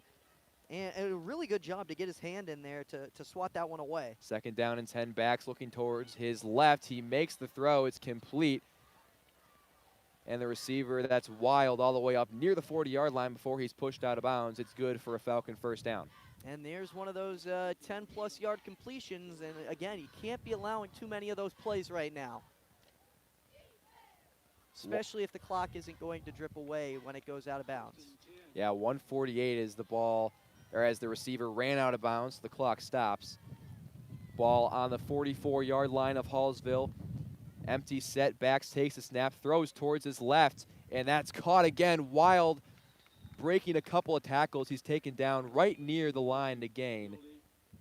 And it looks as if he has enough for a first down. It appears so. He probably does. And Wild right there, he, a good completion, a good throw from backs in order to get that right there. But he does stay in bounds, so the clock should start running as soon as the ball is placed. And the clock has started running again, down to 1:35. First down and 10 from the 32-yard line for Blair Oaks. 2 receivers on either side, empty backfield. Backs takes it now himself, cutting towards the right, breaks 1 tackle. He's wrestled down near the 25-yard line. And now a timeout taken by Blair Oaks. So Backs takes it himself. He's tackled inbounds, and the Falcons elect to stop the clock with 1:17 to go in the first half. Yeah, and they still have 2 more timeouts, so Blair Oaks will be able to use those. But Hallsville needs to make sure that they use those. They can't be allowing big plays. And I like what they've done the last 2 plays. And while they have, been completions and they are pushing down the field, it is using up the clock, and it's making it tougher for Blair Oaks. Again, you do not want to allow points here at the end of the first half. Yeah, Blair Oaks really just seeming like they're having no trouble at all moving the ball downfield. And Hallsville really not doing themselves any favors by giving Blair Oaks so many opportunities to score before halftime. I mean, they had the ball with 2:27 to go in the half, and after a quick 3 and out, I mean, we're sitting at 120, and Blair Oaks is right in the midst of another strong drive again. Yeah, and, it'll be interesting to see exactly what happens here because, if Blair Oaks is able to score quickly, heck, there's a chance that Hallsville will get the ball back again. It'll be 2nd down and 3. Ball is on the Hallsville 25-yard line. 1:20 to go in the half. 21-0 the lead for Blair Oaks. 1 receiver to the right, 2 to the left. Empty set. Lackman put in motion. Backs takes it. Looking downfield, and it's complete. And a touchdown for Blair Oaks. Nick Klosser with the reception. He spins, breaks 1 tackle, and marches into the end zone. And the Falcon lead is extended. Yep, and that one, again, a big play, and Hallsville, well, they found themselves down. Kind of what maybe some people were expecting whenever they saw this.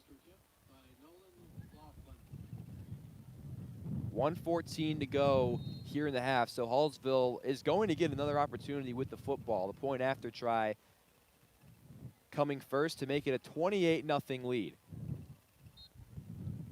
And the kick is up, it's good. 28-0 Falcons here late in the first half. So, I mean, we're getting to the point where this Hallsville defense is just really having a tough time getting anything to go their way. I mean, the pass game is starting to work. We hadn't seen the pass game do a whole lot early in this game, but Backs has settled in nicely. He's made a couple of really big throws, and I mean, the run game has really just been unstoppable as of late. Well, I think one of the things that was mentioned in the pregame show, Coach Conyers was talking about this, was the fact that, they don't, Blair Oaks doesn't have guys that play both sides of the ball. They have maybe 1 or 2, but the vast majority of them, they get to sit off on the side and they get to rest up. Hallsville doesn't have that luxury. They have to send out their guys every single time, offensive and defensive side of the ball. Their guys are going to get tired after a while. Blair Oaks, they are very well rested, and you can kind of see that right now. You saw it.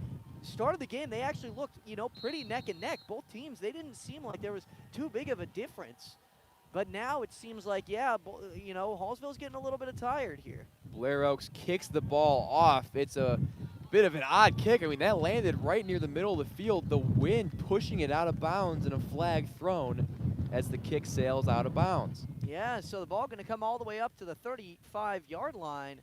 That's pretty nice starting field positioning for Hallsville. And I mean, that's just thanks in part to this wind that is just gusting towards the Blair Oaks sideline. I mean, that ball landed, I think, in between the hashes, and it just kept on rolling. And as it was rolling, it was being blown towards the left. And as a result, Hallsville will get nice starting field position. Yeah, so now Hallsville, they have 1:14 to work with 1 timeout. It'll be interesting to see what happens here. That first down earlier in the game where they used the timeout on, maybe that'll come back to bite them a little bit. Matheny hands off to Alfanish, and Alfanish is met by the defensive line near the line of scrimmage. No gain on the play, maybe a gain of 1. We'll see where they mark it. 2nd down, however, as the clock will run. And as you mentioned, I mean, only 1 timeout to go. And the clock is continuing to run now at 50 seconds to go. So Hallsville going to have to make something happen quick here. 2 receivers to the right, 1 to the left, and we saw some movement on the line. It looked like the defense might have jumped off sides. Maybe. We'll have to see. Yeah, they are going to call that. Offsides on Blair Oaks, so the ball moves forward. Oh, big play right there. It helps make sure that, Hallsville's got a good chance to stay on the field here, even if they do reach the, 3rd, 4th down. It'll be 2nd down and 5 for Hallsville from their 41-yard line. Matheny in the shotgun. Matheny takes it. Pressure coming as Fanish was trucked. Matheny, meanwhile, running to his right, and he's got enough for the 1st down across the 45-yard line. Nice awareness by Braden Matheny to run for the 1st down, and the clock stops with 27 seconds left in the half. Yeah, it looks like, to run out of bounds right there as well. A very good awareness from him. A great job, pocket presence right there to know when it was collapsing, to know that he had pressure coming and to evade that, and then to realize that there was nobody there and that he had the space to get the 1st down. A great play. The freshman Conyers checks into the game now. 2 receivers on either side. Conyers in the backfield. Matheny out of the shotgun. Matheny takes the snap. Looking towards his left, he throws for Xavier Stinson, who makes the catch inbounds, then falls out of bounds at the 40-yard line. What a catch by Xavier Stinson, and Hallsville moving the ball. The clock stops with 22 seconds to go in the half. Well, this is what we've seen this a couple times. Hallsville's been able to push up to the 40-yard line, the 39, the 38. It seems like, though, this is where Blair Oaks starts to put the pressure on the defensive side of things. Can Hallsville break through? It's going to take that same offense. They can't be making mistakes right now. This is key time. 1st and 10 on the Blair Oaks, 42 receivers on either side. Matheny takes a snap, pressure coming from his right. He evades the pressure, working towards his right, spins and throws out of bounds, but just a nice job by Matheny to avoid pressure. This Blair Oaks defensive line is having all sorts of problems just trying to take him down. I mean, this guy looks like Lamar Jackson out there whenever he's, stepping over guys and somehow staying up right there. I have no idea how he's doing all this. Matheny playing an incredible game, and I mean, if he goes down in bounds there, it forces Hallsville to take their final timeout of the half, but instead, Matheny miraculously able to find some space just to fire that ball away and at least stop the clock. 2nd down and 10, 15 seconds to go in the half. Ball at the Blair Oaks 40. Two receivers once again on either side. Matheny takes it, pressure coming once again, and this time he can't escape it as Blair Oaks with the sack. That's Brady Kerpen. And the final timeout of the half taken by Hallsville. 3 seconds to go in the half, so at this point it might just be 8 seconds. 8 seconds. Oh, it is 8. See, from 8 seconds to go in the half. From my angle, the right goalpost is cutting off the left side of the 8, so it's making it look like a 3. But as Austin pointed out, there is actually 8 seconds to go, so yes, a little bit more time than I had originally thought. Still 2 plays here. We'll have to see exactly what happens. Maybe still 2 plays. It'll be tough. A 3rd and 17 now. The ball's all the way back to the 47-yard line. Yeah, and they, I mean, I could see, a shot play right here. But I think what you more want to see, especially with this wind, is kind of cutting down that distance right now. You do have 8 seconds to spare. If you can hit the sidelines, use up 6 seconds or so, and then still have 1 more play to go, I think that's kind of going to be the plan here. But we'll have to see what happens. In all likelihood, we will see this half end with a Hail Mary, but maybe they'll try to make it a little bit more manageable. 1st down, Matheny, that's what they do. Goes to Nichols on his left. Nichols at the 45, trying to run out of bounds near the 40-yard line. He does run out of bounds, and the clock will stop, and I have to lean to my right to confirm that there is now 3 seconds left in the 1st half. A nice play. You called it there. They tried to get a short gain, and it worked out. They got about 8 yards on that play, so the ball moves up to the 39-yard line, and now it looks like it's Hail Mary time on 4th and 9. Yeah, so a little bit less of a distance now, and a good play by Colton Nichols to get out of bounds right there and make sure that he had what he needed to get. So, the Hail Mary time coming up here. Big play. See if they can get anything. 4th down and 9. Pressure coming from the left. Matheny is going to throw it up, and nobody is home. The ball lands at the 1-yard line, bounces back behind the end zone, and the teams jog off the field as halftime has come. 28-0 Blair Oaks after the first half. So, I mean, really a lot happening in that half, an eventful first half. Austin, what are your thoughts initially as the teams jog off the sideline? Well, my thoughts, initially it's just, the guys, they got tired, and that's going to happen. You play a team like Blair Oaks who's got the kind of depth that they need, and that's what's going to happen. So I think it was well fought. Hallsville didn't give up. Their guys were fighting. You could see it to the very end. And they got to keep this up for the second half. But that is going to do it for the first half. We're going to head to a quick break here. And when we come back, we got the halftime report coming up on Hallsville Indians football here on the Show Me Sports Network. We'll be back after this. There's no better way to celebrate a special event or show someone just how important they are to you than gifting them something handcrafted from Country with a Heart. Handmade in mid-Missouri, Country with a Heart specializes in hand-built woodworking projects for every occasion. Their design collection includes children's furniture, doll furniture, household items, holiday decor, outdoor decorations, custom projects, and everything in between. To view their full inventory of projects, visit countrywithaheart.com and find them on Facebook by joining the Country with a Heart group page. The following public service announcement is brought to you by the Eddie Gaedel Society, Jefferson City Chapter 10, doing little things to make a big difference. Want to make a big difference in your community? Be kind to others, drive safely, and put litter in its proper place. Join us in celebrating Eddie Gaedel's historic Major League appearance as a member of the St. Louis Browns by doing something nice for someone today. Take a walk, Eddie! Since 2018, Han Custom Laser Engraving LLC has been specializing in all things custom, using large format, high-powered lasers. With some of the most advanced technologies on the market, anything can become a canvas. This state-of-the-art system makes quick work of custom engraving on cups, glass, tile, wood, acrylic, metal, headstones with endless possibilities. They also offer custom one-of-a-kind signs that are sure to make your design stand out. Find them on Facebook at Han Custom Laser Engraving or call 573-489-8732 to find out more. Han Custom Laser Engraving LLC, a veteran-owned business. At Hallsville School District, our educators do more than just teach. Lives are being shaped for the future before they even enter a classroom. For students to succeed, it takes an entire district-wide team. Join Hallsville School District's team today, now offering competitive salaries and benefits for all positions. Visit hallsville.org and click on the employment link under our district tab.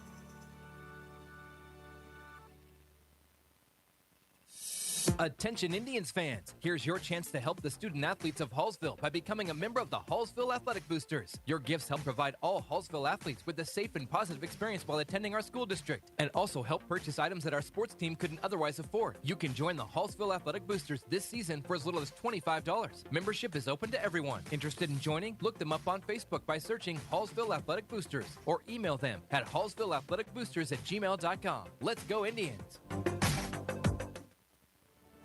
Last Sentinel Firearms is your federally licensed and registered Type 7 FFL manufacturer dealer in Missouri, providing quality products to all types of sports enthusiasts, law enforcement, and individuals across the nation. Orders are currently being fulfilled, offering custom-built pistols and rifles from the AR platform made right here in Missouri. Visit their website at lastsentinelfirearms.com or call them at 417-684-7202 to find out what they've got for you. Last Sentinel Firearms, you are your last line of defense.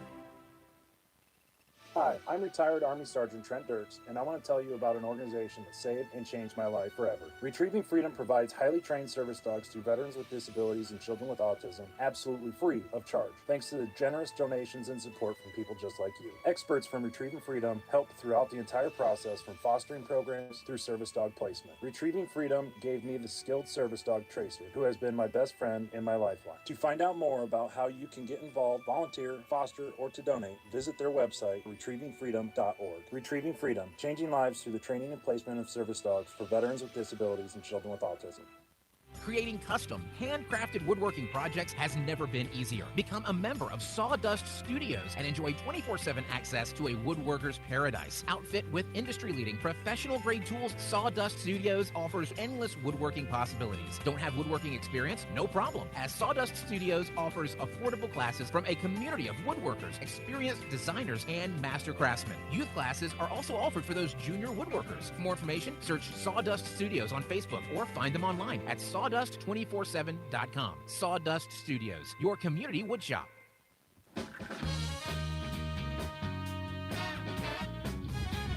And welcome back in to the Hallsville Indians on the Show Me Sports Network. Hallsville Indians football. And, well, the conditions have gotten, even windier. I didn't think it was possible, but we just had some huge wind gusts around up here.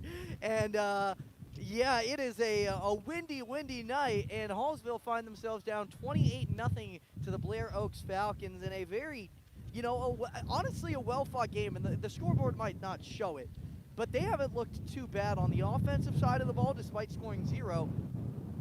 And defensively, at least the first and the second, drives, the defense was kind of slowing down Blair Oaks. Yeah, the defense looked really strong at the beginning of this game. I feel like they were kind of worn down as time went on and as Blair Oaks kind of discovered their passing game a little bit. But overall, I think that the storyline that I have been most impressed with and really most intrigued by is this offensive storyline. And as you mentioned, the scoreboard doesn't show it. And if we're going to talk specifically, the stat line doesn't show it for Brady Matheny, but he's been really, really good so far in this game. A couple of picks, you can argue whether or not they were really his fault. And, this Hallsville team, the receivers have been really good. Isaac Stinson with a couple of nice plays. Zach Jure had a big catch on 4th down. And, the run game hasn't been super bad either. I think Alphanish has put together a couple of nice runs going up against a really strong defensive line for Blair Oaks. So, overall, the scoreboard isn't showing it because, yes, again, the score is 28-0. But I think the effort level that we've seen from Hallsville has been a lot better in the past 2 weeks. Yeah, no, and some nights, whenever you see a shutout, you feel like it's going to end as a shutout. And then there are some games where you see a shutout in the first half, and you just don't feel like it's been a shutout. And that's what it feels like right now for Hallsville. I would not be shocked if they were able to put up, 1, 2, heck, even 3 touchdowns against Blair Oaks. Now, it sounds like I'm counting out a comeback, and it's going to be extremely difficult to actually win this game. And it always was going to be, though. And I think that that's the thing that you have to take into account. This game was always going to be difficult to win. So if you were going to get down on yourself about this, I don't think that's the right way to go about it. Because Blair Oaks, you had to be absolutely perfect in order to win that game. And, well, we saw a few drops in the first half. And, it did result in some things happening. So the absolute perfection is not there. But that doesn't mean that you can't have a great game. Yeah, absolutely. When we're talking about Blair Oaks, we're talking about one of the best teams in the entire state of Missouri. These guys are really good. They average 52 points a game. We mentioned it in the pregame and a little bit early on in the broadcast.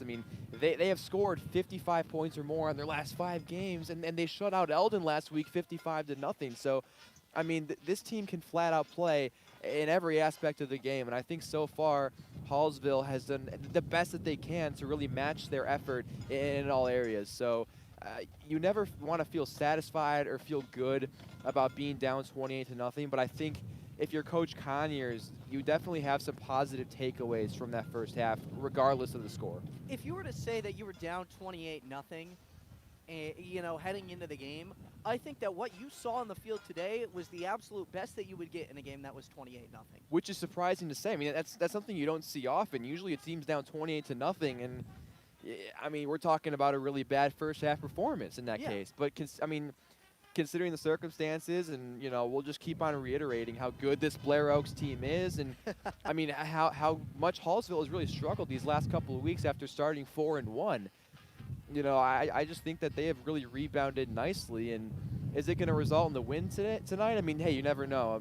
Comebacks happen, but regardless of the scoreboard and regardless of what even happens in the second half, I think as long as the effort stays the way it was in the first half, you have a lot to feel good about if you're Hallsville. Yeah, I really think that you do. And, I wouldn't be shocked if, again, they do make it a little bit closer in the second half. I think your ideal second half would be score 2 touchdowns, hold Blair Oaks to 2. I think that that's a really good goal to have. Again, Blair Oaks is a fantastic team. It's going to be extremely difficult to really do anything. We knew heading into this game how difficult it was going to be for Hallsville to win. What they've looked at right now, we've seen the ability for Hallsville to do that, but I think what needs to happen is they need to come out of the gates. They need to come out of the second half ready to go because they will get tired eventually. And I think we saw that in the first half specifically. Their best time to attack is going to be right out of the gates. If they can, score their first 2 drives, maybe they're not going to score those last couple drives because, again, it's extremely difficult to do anything about that later in the game. But if they can score, twice, if the defense can hold them twice to start off the half, and, that third quarter, they outscore them 14-0, and then maybe they're outscored only 14-0 in the fourth quarter, I wouldn't consider that a failure. I'd consider that a great success, especially with the quality of this Blair Oaks team that we're seeing. Yeah, I agree with you there, and I think we especially kind of have to consider the defense in that aspect because I feel like it was the defense that really got tired in the second half. Overall, I thought the offense played pretty well throughout. I think Braden Matheny especially was consistently good throughout that half. I think it's the defense that really seemed to get tired, and if they can, take advantage of being rested in the locker room and come out of the gate strong here, maybe give the offense just a chance to spend a little bit more time on the field. I mean, the time of possession has been tilted in Blair Oaks' favor by quite a large margin. I mean, we feel like Blair Oaks has been able to keep the ball on the field for a very long time. So if the defense is able to get a quick stop, just give this Hallsville offense some more time on the field to start cooking up. I think that's where their success is going to come from. Yeah, well, we've kind of talked about the team in general, but, I want to focus a little more on specific players right now. Who's been a player that you've seen from Hallsville's defense that has kind of stepped up, and at least the first quarter they looked pretty good. They were slowing them down. What do you think? Who do you think was a big player for that? Aiden Shadrowski. I think he's looked really good. I think he's made a couple of big tackles. I think he's played really strong. I think he's played disciplined, and this Blair Oaks team is fast and they're strong, but I mean, that's a guy that you can look at and that I looked at in the first half, and I said, hey, I mean, that's really not phasing this guy.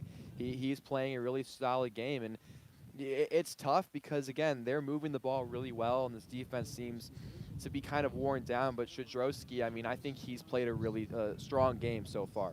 Yeah, and what about on let's talk about Blair Oaks' offense. I mean, there's seemingly been a bunch of guys, but who's kind of stood out to you? I think Tyler Bax. I mean, he has made adjustments throughout the first half. I think at the beginning, he didn't look really comfortable throwing the ball. They didn't throw the ball a lot, so he handed off a lot to his running backs. But as the half went on, they kind of started throwing the ball a little bit more and making some adjustments. And I thought that Bax really responded to those adjustments well. I mean, we're talking about a guy who's only a sophomore who took over this year for this Blair Oaks team. And I mean, I think he's done a really good job, and it's shown the ability. I mean, you don't see a lot of sophomores playing the way he has played so far in this game and just kind of adapting to the way that the game has flowed. I think he's done a really good job. Yeah, I'm gonna mention another sophomore from Blair Oaks that's looked really good to me, Hayden Lackman, the running back who you mentioned. I mean, he's been fantastic. He's seemingly broken off every single time he's touched the ball for 15-plus yards. He's been a guy that's extremely difficult to stop. He, of course, had the touchdown as well earlier in the game, and he's going to be a tough guy to stop. He's a big reason why this offense looks so good. All right, well, let's flip to the other side of the ball. Who's kind of stood out to you from Hallsville's offense? Hallsville's offense, I mean, I don't know if I could say anybody else besides Braden Matheny. I mean, that's not to say the rest of the Hallsville offense has played bad necessarily, but I think the clear answer is Braden Matheny. I mean, he has just looked really good. His pocket awareness has just been so incredible tonight. And, I don't like to, draw too many comparisons, but, I mean, there were plays that he made that looked Patrick Mahomes-esque. I mean, escaping the pocket. You mentioned a little bit of Lamar Jackson that you saw, but especially when there was one play where he was able to escape pressure, kind of juke to his left, and then make a sidearm throw. I mean, it literally looked like Patrick Mahomes. And, I mean, he just looked really, really good throughout the half. It didn't look like he got tired at all. And, again, the stat line's not going to show it because he has 2 interceptions, no touchdowns. But the stat line, I mean, that can only tell you so much.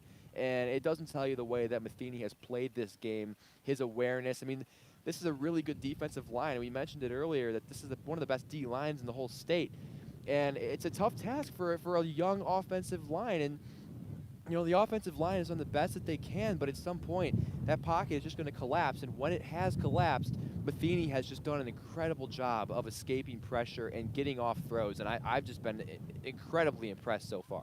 Yeah, and I'm going to, I'd say the same guy, Brandon Matheny. His throws have been fantastic, basically on the money almost every single time, making great decisions. He had, the first interception maybe could have been a little better. Yeah. The second interception, I'm not even going to blame him. It was 4th and 12, and it actually ended up benefiting them that was picked off rather than just being an incompletion. Yeah. So I'm not going to blame him on that one. But, I talk about Brandon Matheny. I think he has been the player of the game, but that doesn't take away from the offensive line, who has been able to step up this game and really not allowed too much pressure. It's allowed Brandon Matheny some time to make these throws. They've allowed Matheny to do a lot of things in that pocket. It's because of the offensive line, because of the guys on that O-line that have really been able to step up this game. I think they need to keep it up for the second half, and you could be seeing a very different look on, how things turn out. Yeah, I totally agree with you. And again, this is a young O-line, and they're going up against such a good D-line right now, and they're really holding their own. And it's giving this offense the opportunity to move the ball as much as they have. Now, they want to move the ball more. I mean, the offense obviously not satisfied with not being on the scoreboard yet in this game, but I mean, this offensive line, I think, is exceeding our expectations and really the expectations of anybody so far tonight. I mean, they've got a really tough task, and they're handling it well so far. We'll have to see if they can come out strong in the second half, and if they do, and if they allow Matheny to have some time to throw the ball. I mean, he looks locked in. He looks sharp, and I think we could see some points go on the board for Hallsville. All right, well, any last thoughts for the halftime show real quick? Not much. I mean, we've seen a pretty solid game overall for being a 28-0 game. I mean, a 28-0 game, you look at the scoreboard and you say, oh, that's a blowout. And Blair Oaks has been the better team. They've been really sharp. It's Blair Oaks, so what did we expect? But I think Hallsville has played a much better game than maybe you can just look at the scoreboard and say. So, I mean, and see. So I'm really interested to see how they come out of the locker room and how they respond, and if they're able to kind of cut the gap a little bit here in the second half. All right, well, we'll get back with the second half in just a bit. Before that, we're going to head to a quick ad break. But, of course, Hallsville Indians football, it comes up next on the Show Me Sports Network after this. Hello, Blake Gazaway here with the Show Me Sports Network. I've had the opportunity to have some amazing calls, including overtime touchdowns, walk-off home runs, and buzzer-beating baskets. But I've answered another call. That's to serve my community as a volunteer firefighter. Stop and think what would happen if your home or property caught fire and no one was there to put it out. Every day, volunteer firefighters not only save lives and property, but also respond to other emergencies. Nearly 2/3 of our nation's fire departments are manned by volunteer firefighters. And because of this, we simply need more volunteers to step up and answer the call. Stop by or contact your local fire department and see how you can become a volunteer firefighter today. I answered the call to serve my community. Will you? In today's world, injury prevention is at the top of everyone's list. However, heat-related occurrences get routinely overlooked. Zealous WBGT puts that front and center. By using cutting-edge formulas and technology, Zealous WBGT streamlines and simplifies obtaining and documenting wet bulb globe temperature readings. With a simple touch of a button, you can check WBGT anywhere in the world, receiving alerts when the WBGT goes over the threshold you select. Join the stress-free way to protect student-athletes, employees, and overall operations from extreme heat by downloading the free Zealous WBGT app today. Save time, save money, save lives with Zealous WBGT. Running out of some of your favorite Avon products and haven't seen an Avon brochure in quite some time? No need to worry. Avon Independent Sales Representative Michelle Carty can help with your Skin So Soft makeup, jewelry, fragrance, and skincare needs. Avon now carries cleaning supplies, clothing, daily essentials, and several small LG electronic items. You now have the opportunity to shop online 24/7 and have your order shipped directly to your front door by shopping with Michelle at mcarty.avonrepresentative.com or find her on Facebook by searching Avon Carty. At the Boone County Journal, we're with you all the way. We know that you're more than just a subscriber. You're an employer, you're a parent, you're a neighbor. Most importantly, you're a community member. It's our goal to provide you with the latest news, sports, opinions, obituaries, classifieds, and more. to keep you informed about your community. To find out more about the Boone County Journal or to subscribe, call 573-657-2334 or visit bocojoe.com. The Boone County Journal. We're with you all the way. Buffs RV is your locally owned and operated RV dealership in Festus, Missouri. We've been in business since 1972, with several of our employees having over 30 years experience each in the industry. We strive to put customer satisfaction first and foremost. Buffs RV has a well-stocked parts inventory with our main focus on our service department. Call us at 636-937-9183 or stop by and see us at 2085 US 67 in Festus. Whether you need advice, parts, or service, and everything in between, Buffs RV, where your adventure awaits. At Centurion Cares, for more than 3 decades, their focus has been on exceeding customer expectations for contact center software solutions. Their innovative communication solutions include utility interactive voice response software that allows for smart communication features that let your utility deliver superior customer service 24/7. They also provide other streamlined services like automatic call distribution, automated customer callback, reporting, and quality assurance. To find out more about how Centurion Cares can help your business, call them at 727-421-5300 or look them up online at centurioncares.com. Centurion Cares, innovative communication solutions.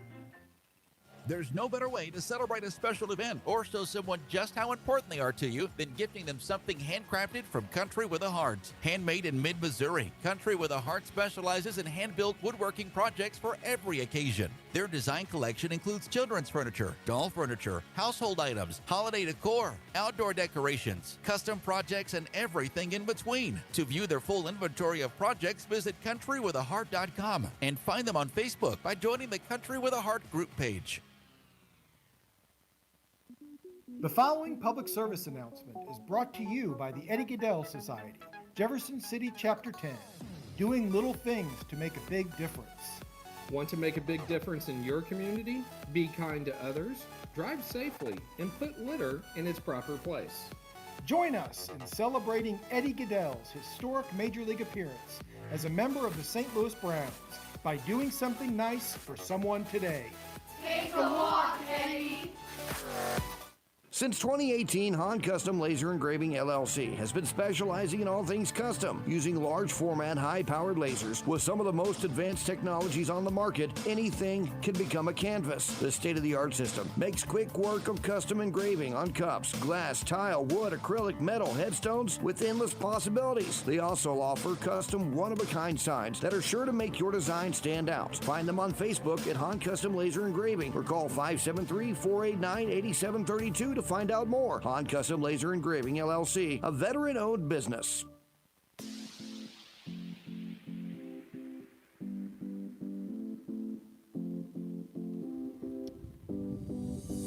And welcome back into Hallsville Indians football. I'm Austin Thomas, joined once again by Ian Paprocki here on the Show Me Sports Network, and we're just about a minute and a half away from the start of the second half of Hallsville football as they take on the Blair Oaks Falcons. And Blair Oaks, well, they've started out pretty good. They are up 28-0. And while the scoreboard, it says 28-0, there have been a lot of good things to take away from this from Hallsville's side of things. Yeah, they really have. I mean, the offense, we talked about it in the halftime show a little bit, but the offense has looked a lot better than you could tell based on just the scoreboard. They haven't put any points up on the board yet, but quarterback Braden Matheny has been locked in. And overall, they've moved the ball pretty well against the Blair Oaks defense that is very highly regarded as one of the best defenses in the state. Overall, Blair Oaks are one of the best teams in the entire state of Missouri. So, I mean, Hallsville, the scoreboard doesn't reflect a whole lot of success, but overall, I think they have to be pretty happy with the effort level that this team is showing so far tonight. Yeah, and, I would be pretty happy, either way. Obviously, 28-0. You probably wanted a touchdown, and you probably only wanted to allow, 3 scores. But overall, the quality of these drives have looked pretty dang good, I would say, from Hallsville's perspective. I think the second half, it could turn out very differently. The guys, they haven't given up, and they should start off this second half. Be excited, because this second half could become, something a little bit fun. at least at the start of the second half. It's going to be interesting to see how they come out of the gates. So the wind still howling here at Hallsville Stadium. The wind actually in the commercial break taking Austin's notes all the way from up top of the press box to the Blair Oaks sideline. Yeah, I have like this flip chart, that I bring to the broadcast. It's got both teams on it. It kind of shows the formation, the general formation, and the players on it.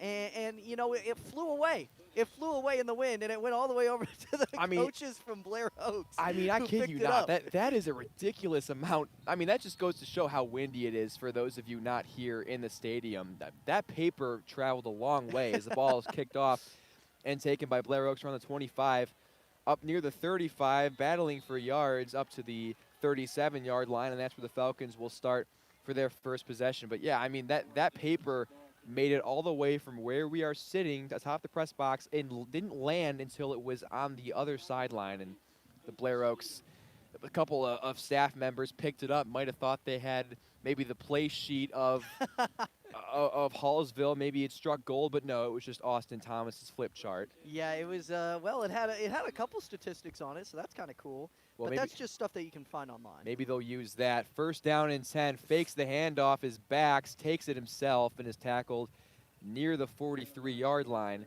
Gain of a couple yards, and it'll be second down for Blair Oaks. Well, maybe they didn't get the Hallsville defensive sheet right there because they only got 4 yards on that carry. A pretty good defensive stand from Hallsville's side of things right there. Well, Hallsville's coaches are probably taking care of their notes a little bit more than you were there. Second down and 6, and the ball is handed off. That's Luckett up near the 50-yard line. He's taken down at the 49.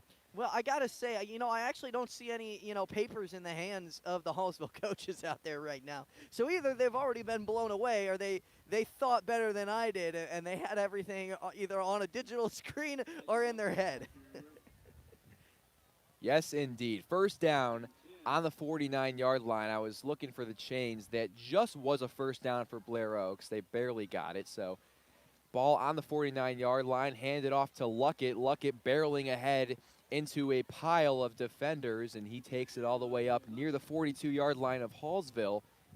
A solid gain on first down, brings up second and short.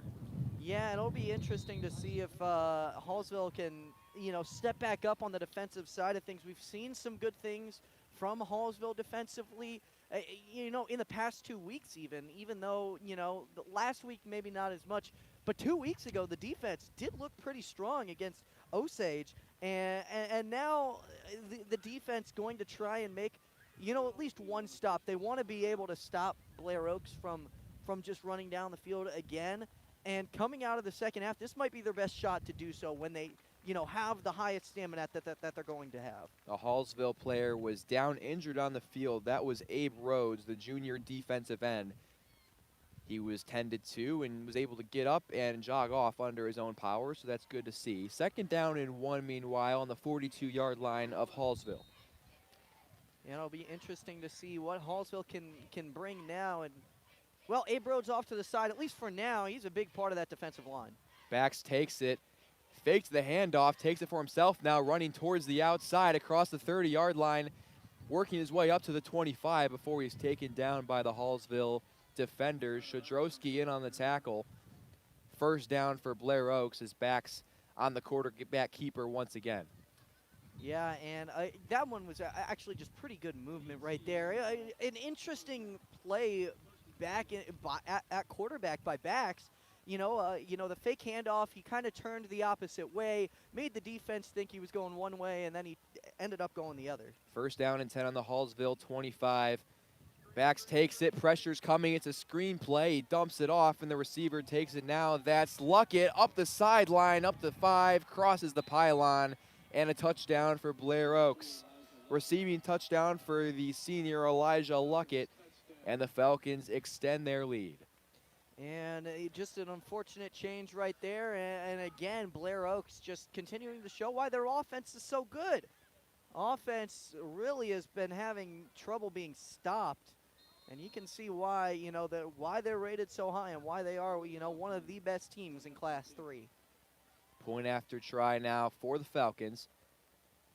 The kick is up, Once again, it is good. 35-0 the score. Blair Oaks leads with 10:13 to go in the third quarter. And really a nice job by the sophomore quarterback, Tyler Bax, on that play. He had a couple of defenders that were just charging towards him right in his face, and he was able to look around them and find Luckett for the touch. And once Luckett had it, I mean, he had space down that sideline. He caught it near the 20-yard line and just ran for 20 yards unchallenged down the sideline. So Blair Oaks takes a 35-0 lead, and Hallsville will get back the football, and Braden Matheny and company will get their first opportunity of the second half following the kickoff.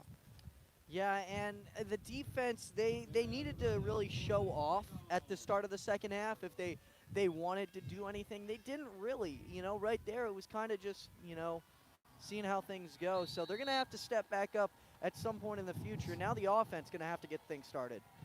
So the ball is kicked off, and it'll be received by Alphanish at the 15 up to the 20, near the 25 now, before he's met by a couple of defenders, taken down near the 26-yard line, and that's where Braden Matheny and the offense will start for the first time. We mentioned it during the halftime show, the offense with a really strong first half despite not scoring any points. Again, this is a really good Blair Oaks defense that they are facing, the biggest defensive test that they are seeing of the season, but so far Braden Matheny has played really well, and we'll see if they're able to put up some points here on the scoreboard in the third quarter. Yeah, I'm excited to see how the offense is going to look coming out into the second half because they showed a lot of promise in the first half.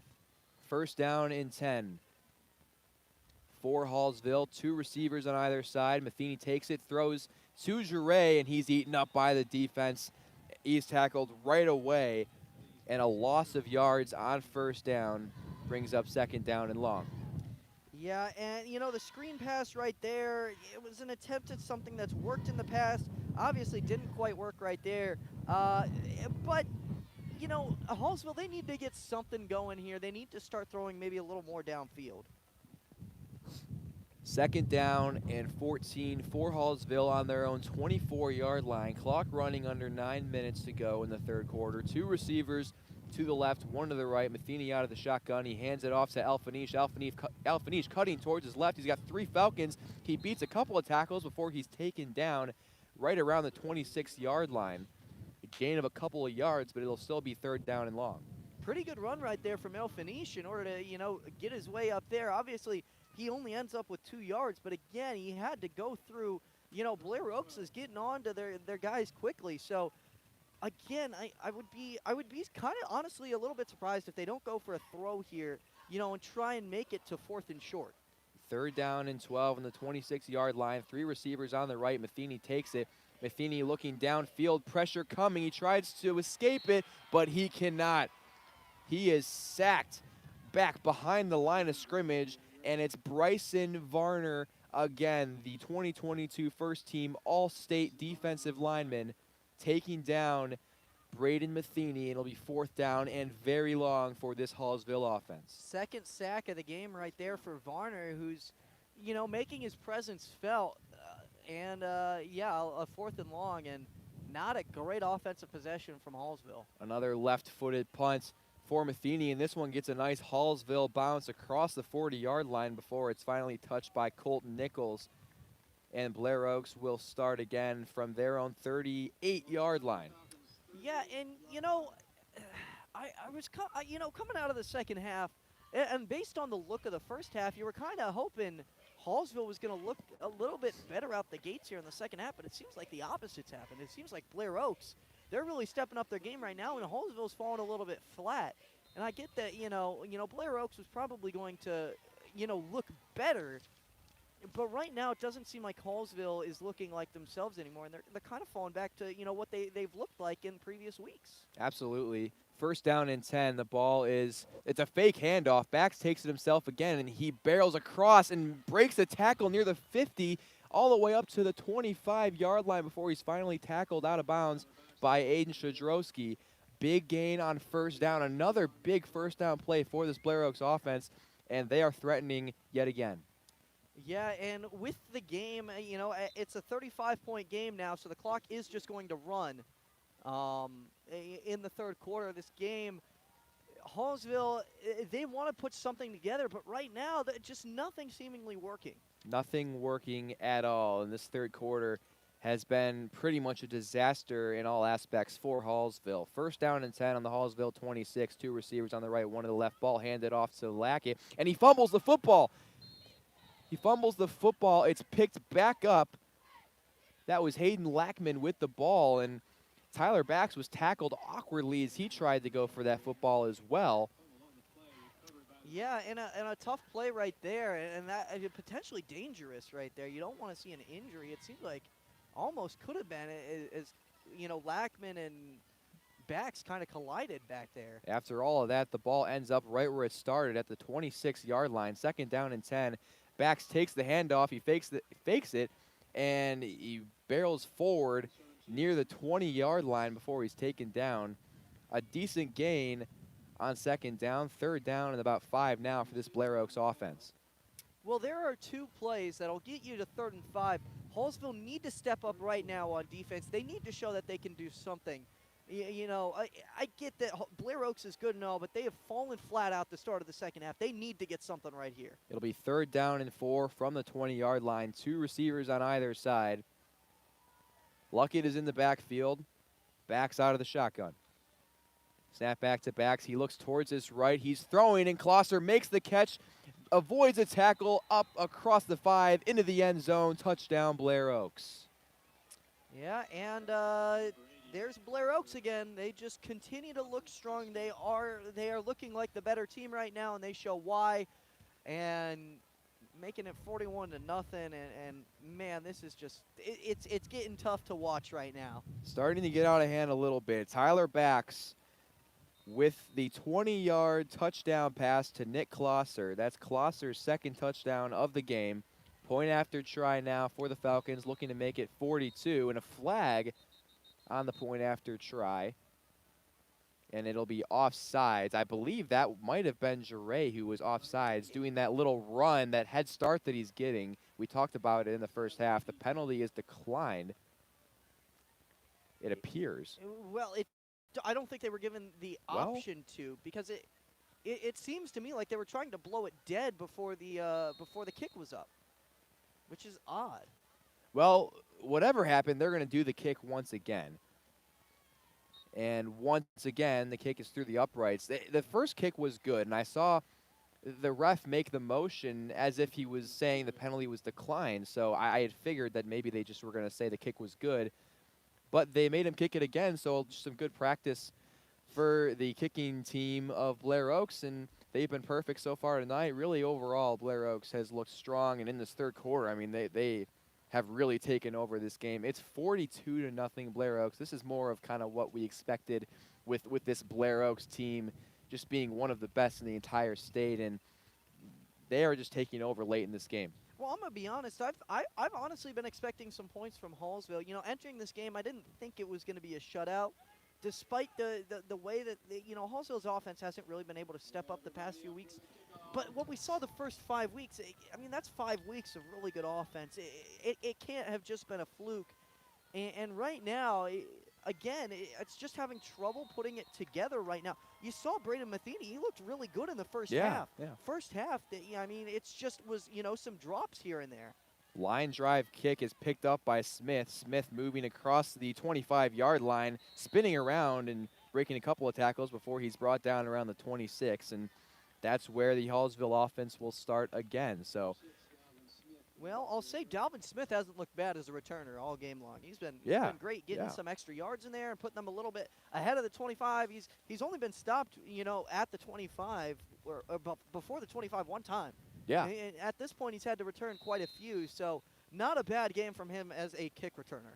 So Hallsville starts with it on their own 26-yard line, looking for a little more success than they had on their last drive. Matheny takes a snap and instantly throws to his right to Xavier Stinson, and Stinson will march ahead towards the 34-yard line before he's taken down. A decent gain on first down, and it'll be second down and short.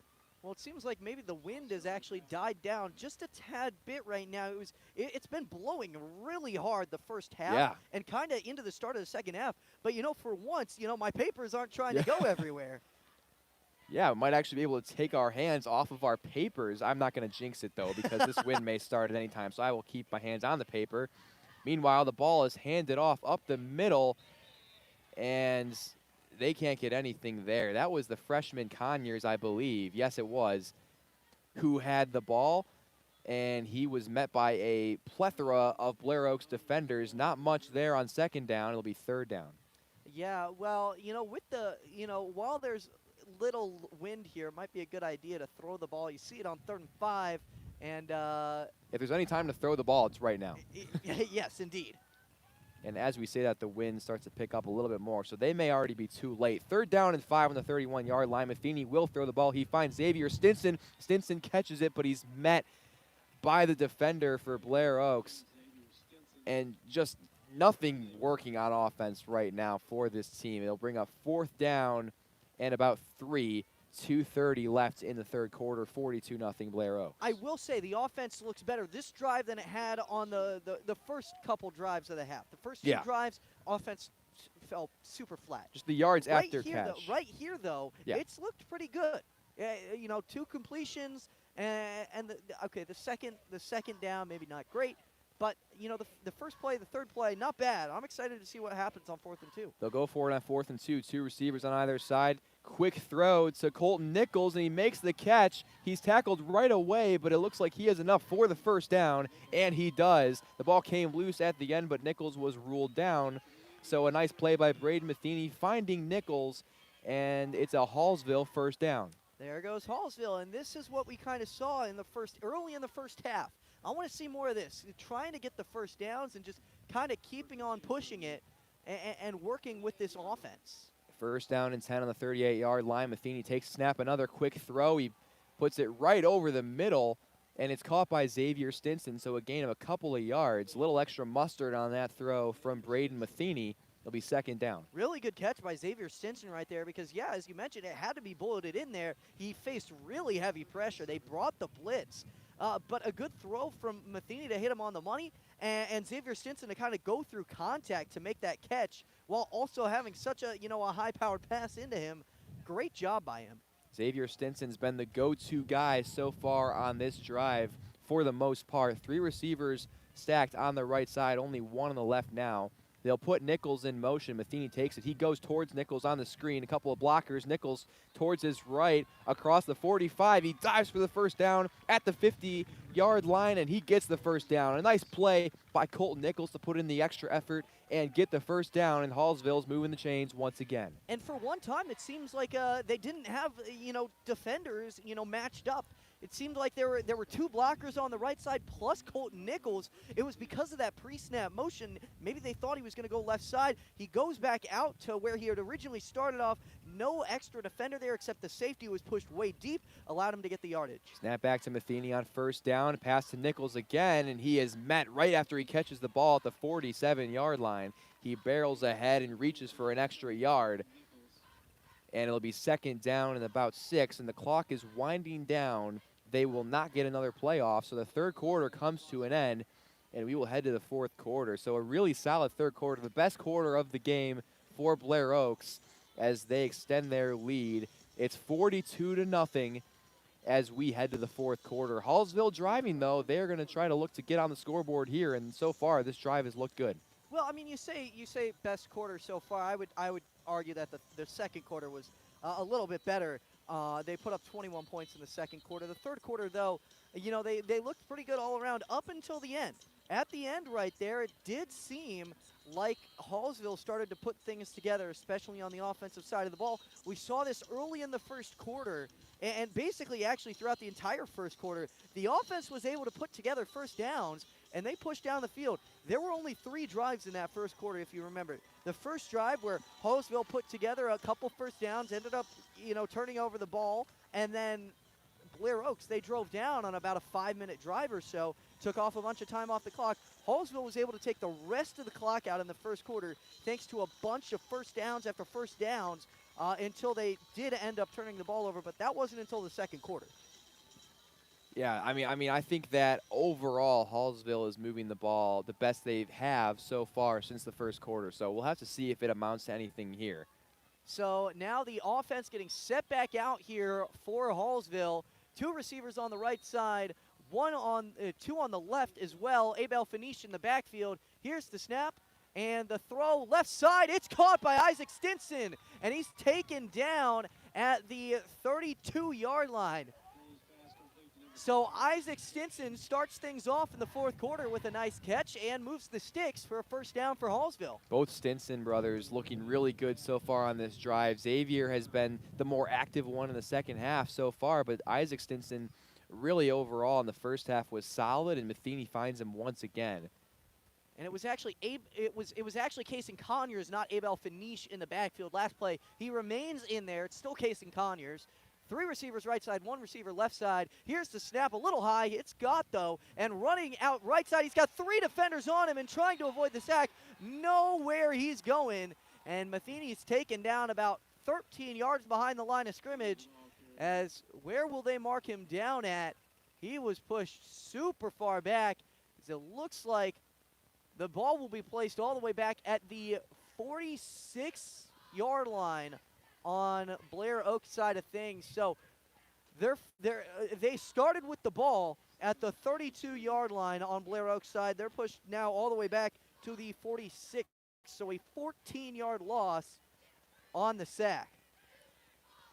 Now getting ready for this one, a 2nd and 23. Here's the throw, deep left side, and off the tips of the fingers from Isaac Stinson. And, it seemed like it could have been picked as well. Not able to come up with the interception there on the left side. And now Hallsville gets a 3rd and 23. Yeah, I mean, had Isaac Stinson not stuck his hand out and got a piece of that ball, I think it may have been intercepted. So maybe a little bit of inadvertent pass defense being played on the offensive side of the ball, giving Braden Matheny another chance here on 3rd down. Yeah, so again, 3rd and 23 here. It's a tough position to be in for Hallsville. They were going to try and make this one manageable. Here's the snap, rolling out right side. It's Matheny. He's got heavy pressure. He evades. He runs up the middle, and he is taken down, but not before gaining about 4 yards on the run. So it's going to make it a 4th and extremely long, as they will call him down at the 41.5-yard line on Blair Oaks side of things. So a 4th and 19 coming up. Something to watch here. Bryson Varner looks to be a little bit shaken up. That's maybe the biggest star on that defense, and yeah, he's going down to the ground now. Yeah, you never want to see this, but especially in a 42-0 game. So I mean, this could be costly for Blair Oaks. An official's timeout coming up right here. So Hallsville will step off to the side, and Blair Oaks as well, as hopefully Bryson Varner is all right. Stretching him out as if it's a cramp, so hopefully that is what it is, but again, don't want to guess on that. So nonetheless, scores 42-0 with 9 minutes and 19 seconds to go in the 4th quarter, a running clock since it is over a 35-point lead. Hallsville is trying to mount a drive here. They were working that ball down the field.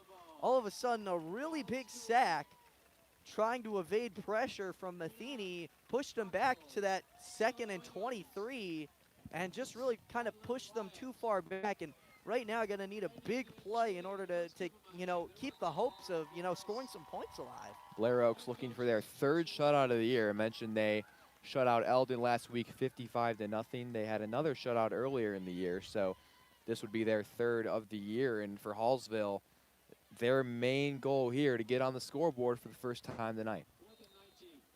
So the 4th and 19 coming up. 3 receivers on the right side, 1 on the left side. This time El Finish in the backfield. Here's the snap immediately through the line, going deep to Dre, and that's going to be pass interference. Yep, it is. all day. All day pass interference. It was clear on the play right there, and trying to make the claim that he didn't touch him, but Jace Racker's definitely in on the pass interference call, and that's going to be a big penalty against Blair Oaks. So 15 yards up there. Yeah, I mean the receiver was clearly pushed while the ball was in the air. I don't know what the argument is there for that. It's clear pass interference, and would have been a tough play. So a little bit of a gift maybe here for Hallsville to have another chance to stay on the field. So still 4th and 4, though, as they look to keep this drive alive. Now in very manageable territory. 2 receivers right, 2 left. Here's the snap. Going over the middle to Xavier Stinson, and it can't be brought in. Great defense on the pass from Blair Oaks. Knocked that ball away and turned the ball over to the Falcons as the clock hits under 8 minutes to go.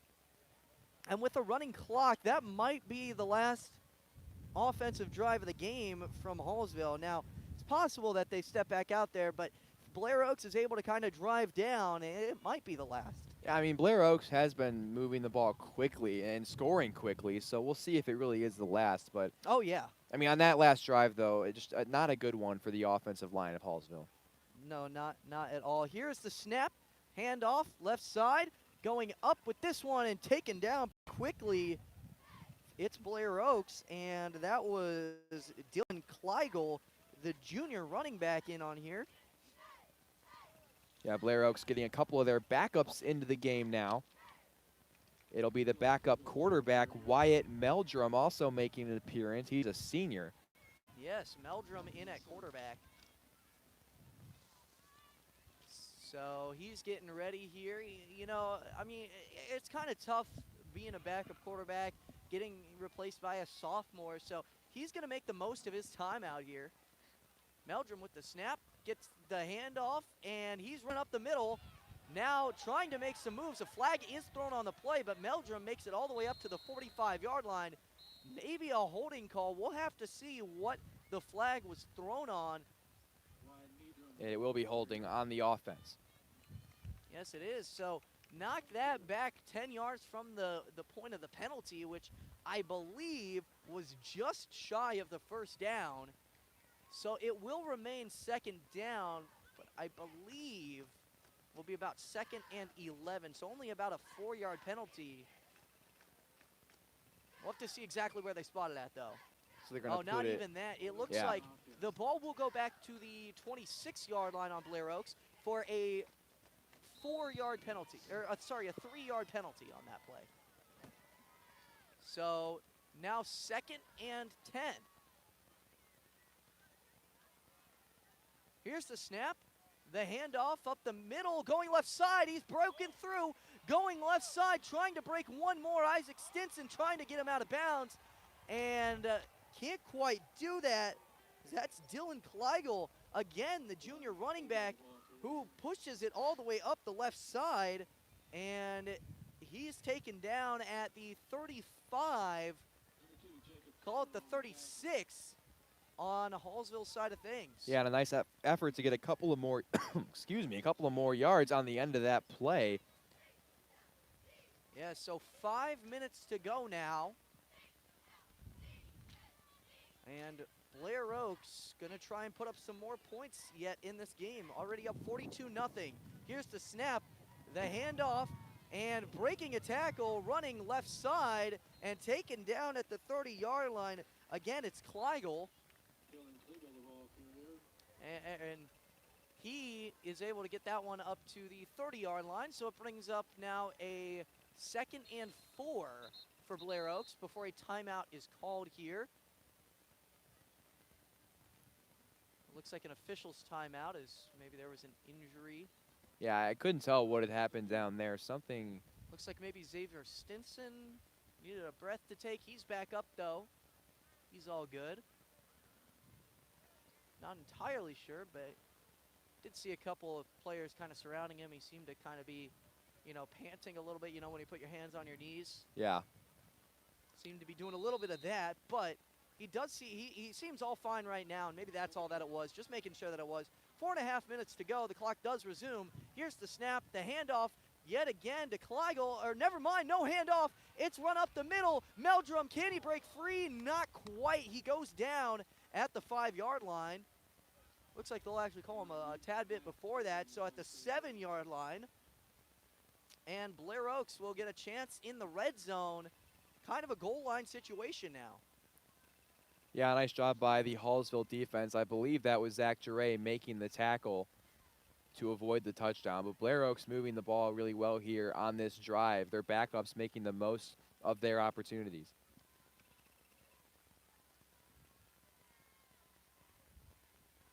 Meldrum getting set in the shotgun. He takes the snap. He, again, does not hand it off. He keeps it. He runs it up the middle. He dives, and he's in. That's a touchdown for Blair Oaks.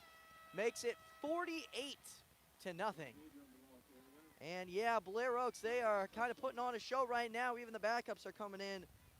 Again, those guys are very well rested against a very gassed Hallsville team. They've been putting the pressure out there. They've been trying. It's been a tough match today to kind of come out and play. And you can tell these guys, it's the home opener. They wanted to play well, but it is an unfortunate turn of how things have gone. 3 minutes to go in the game, and 48-0, trying to make it 49, and they do. 49-0. The extra point is good as their 7th touchdown of the game. Only 7 drives to do that. Yeah, just moving the ball really well is this Blair Oaks offense, and they're going to continue on a really long conference winning streak they're on right now.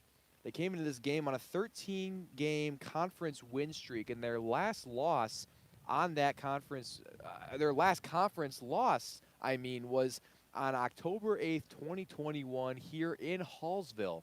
So the last time that the Blair Oaks Falcons made a visit to Hallsville was also their last conference loss. So, it's been a while. It shows how good this team has been over the last year. And 9 starters playing tonight actually played in that game, according to their head coach. So, maybe a little bit of a memory. They weren't happy to lose that game. It was a 56-51 marathon that Hallsville won. So I think some of their guys may be remembering that a little bit and playing with a little extra chip on their shoulder, trying to get things right and come away with a win here in Hallsville. Yeah, and that was the season that they ended up losing in the district championship. They went 9-3 all season long. Well, the kickoff is away. Dalvin Smith taking this one up, and he's able to push that one past the 30 up to the 33-yard line before he's taken down. So not a bad return from Dalvin Smith yet again. I feel like he's been pretty good this game. The special teams, he's been pretty good returning the ball. Something, you can't always say that the special teams has looked great. And today, I would say, honestly, the special teams has looked pretty good. Yeah, special teams has looked pretty good. I think that they've made the most of their opportunities. And, the offense of Hallsville, for the most part, has had pretty good starting field position. So, the special teams unit has done it as much as they can to try to put the rest of the team in good opportunities. Just over a minute to go. Matheny back out there. He hands the ball off. And up the middle, gonna get nothing on the carry right there. I believe, yes, that was Abe El-Fanish. Under a minute now. And Hallsville maybe gonna try to get something going here. Not a whole lot of a rush here, so. No, they aren't. Just gonna try and get a good play in. Under 40 seconds to go. Not really taking too much pressure here. Maybe they just hand the ball off again. Here's the snap. Looking to throw this one and taken down. Under the sack, it seemed like 3 of the Blair Oaks Falcons came through and came with the sack. So under 15 seconds to go, will they get one more snap off? Looks like they'll that'll just do take it here. 5 seconds to go, and yep, that is going to do it on the night. The final score of the game, Blair Oaks 49, Hallsville 0, and a very tough loss right there. No points able to be mustered by the Indians, who, well, they've been struggling a little bit as of the last 3 weeks. They've now averaged 8 points in those last 3 games, so a tough game tonight.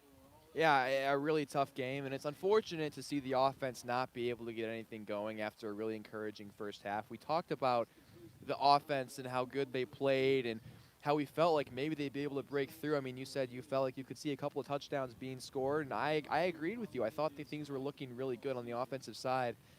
And overall in that second half, things just not coming to fruition for this team. I think the offensive line just got tired out. They were not very effective at all. Braden Matheny just was running for his life for a lot of that second half. And unfortunately, Hallsville not able to get on the scoreboard. Blair Oaks with their third shutout of the season. They improved to 7-1, and they are looking in pretty good shape as they'll chase another state championship again this year. Yes, they will. All right, well, that's going to do it for the game. Again, the final score, Blair Oaks 49, Hallsville 0. Make sure to stick around, though. We've got the post-game show coming up here on the Show Me Sports Network, and, of course, our exclusive interview with head coach Justin Conyers as well. After this, you're listening to the Show Me Sports Network and Hallsville Indians football. Indians football on the Indians Radio Network.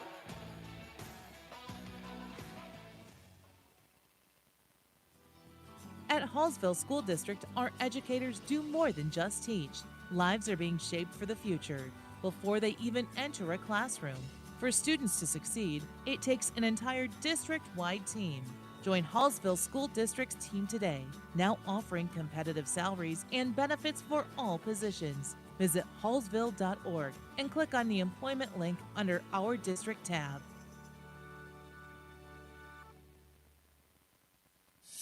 Attention Indians fans, here's your chance to help the student athletes of Hallsville by becoming a member of the Hallsville Athletic Boosters. Your gifts help provide all Hallsville athletes with a safe and positive experience while attending our school district, and also help purchase items that our sports team couldn't otherwise afford. You can join the Hallsville Athletic Boosters this season for as little as $25. Membership is open to everyone. Interested in joining? Look them up on Facebook by searching Hallsville Athletic Boosters or email them at hallsvilleathleticboosters@gmail.com. Let's go Indians!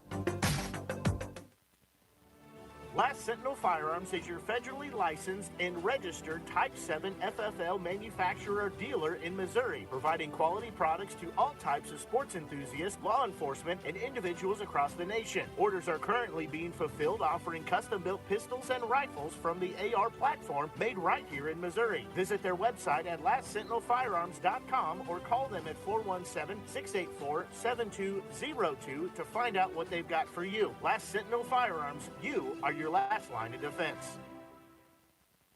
Hi, I'm retired Army Sergeant Trent Dirks, and I want to tell you about an organization that saved and changed my life forever. Retrieving Freedom provides highly trained service dogs to veterans with disabilities and children with autism, absolutely free of charge, thanks to the generous donations and support from people just like you. Experts from Retrieving Freedom help throughout the entire process, from fostering programs through service dog placement. Retrieving Freedom gave me the skilled service dog Tracer, who has been my best friend and my lifeline. To find out more about how you can get involved, volunteer, foster, or to donate, visit their website, retrievingfreedom.org. Retrieving Freedom, changing lives through the training and placement of service dogs for veterans with disabilities and children with autism. Creating custom, handcrafted woodworking projects has never been easier. Become a member of Sawdust Studios and enjoy 24/7 access to a woodworker's paradise. Outfit with industry-leading professional-grade tools, Sawdust Studios offers endless woodworking possibilities. Don't have woodworking experience? No problem, as Sawdust Studios offers affordable classes from a community of woodworkers, experienced designers, and master craftsmen. Youth classes are also offered for those junior woodworkers. For more information, search Sawdust Studios on Facebook or find them online at sawdust247.com. Sawdust Studios, your community woodshop.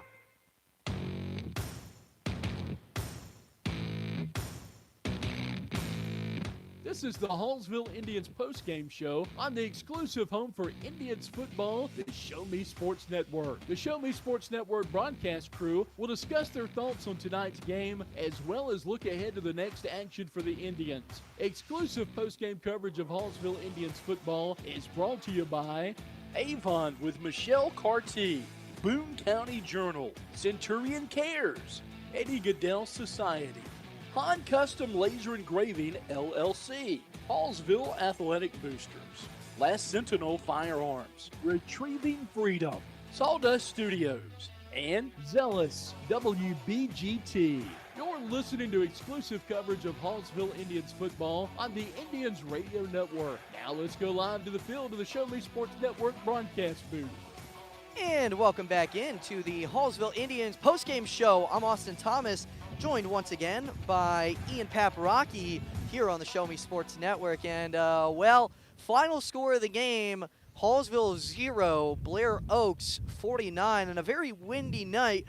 But a night that saw some good things from Hallsville, specifically their offense. And while they did put up 0, there were some good things to look at, coming from this game. I think it starts with Braden Matheny at the quarterback position. I think he was really sharp. We saw him have a couple of off games in recent weeks, maybe not playing as well as we know that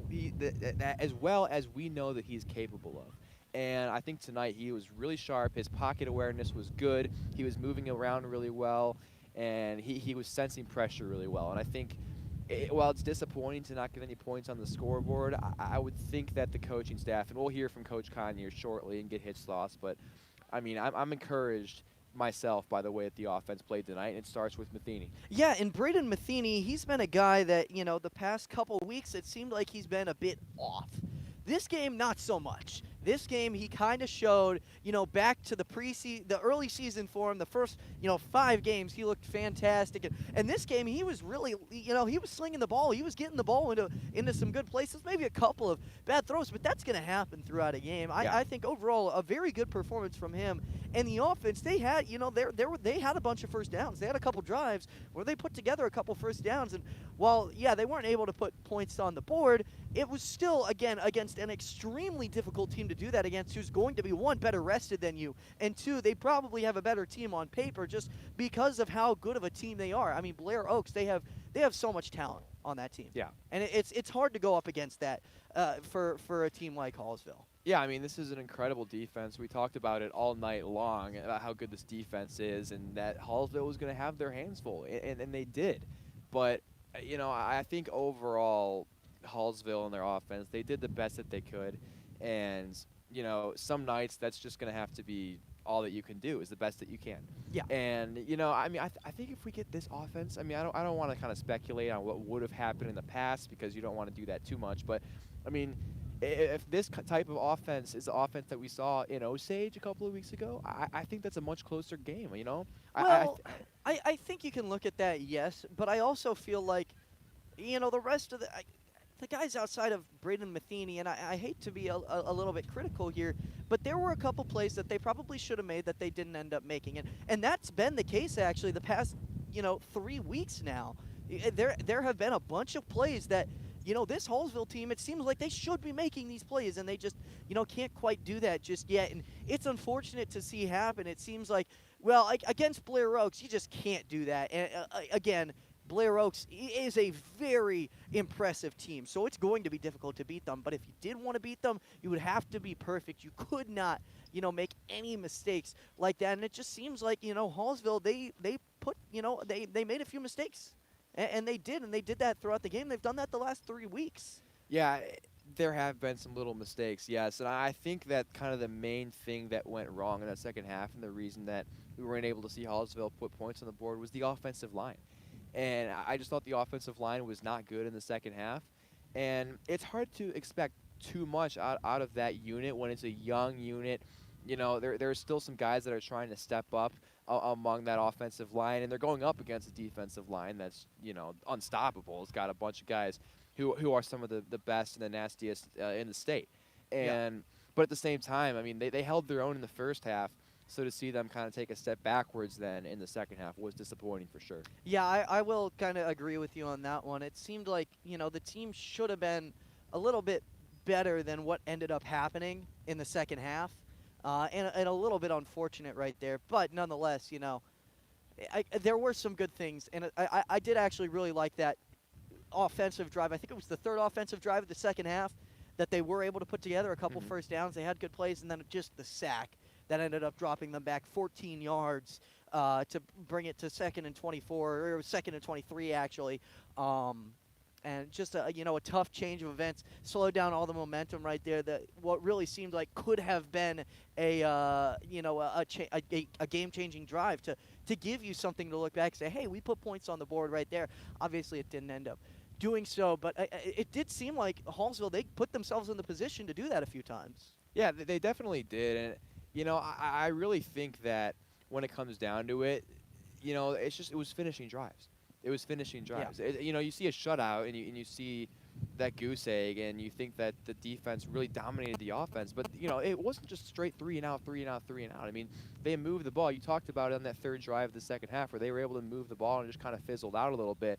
That happened in the first half quite a few times, too, where, they got a couple of first downs. They were able to move the ball onto the Blair Oaks side of the field. They were able to move it past the 50.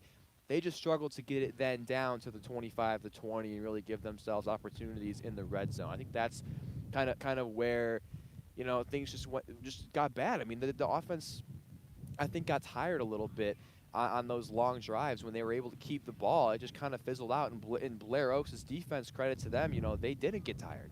They were able to stay locked in, and even after giving up a couple of first downs, they were able to make plays then and get off the field. So I think that's what it comes down to, is just if you're Hallsville, the start of a lot of drives were really promising. It's just being able to stay on the field and put together a full and a complete drive. Yeah, and kind of on the defensive side of things right there, they honestly, they left a lot to be desired right there. They did have a couple times, the very first drive of the game, I thought the defense, they were able to slow down Blair Oaks. They kind of got, to third down a couple times.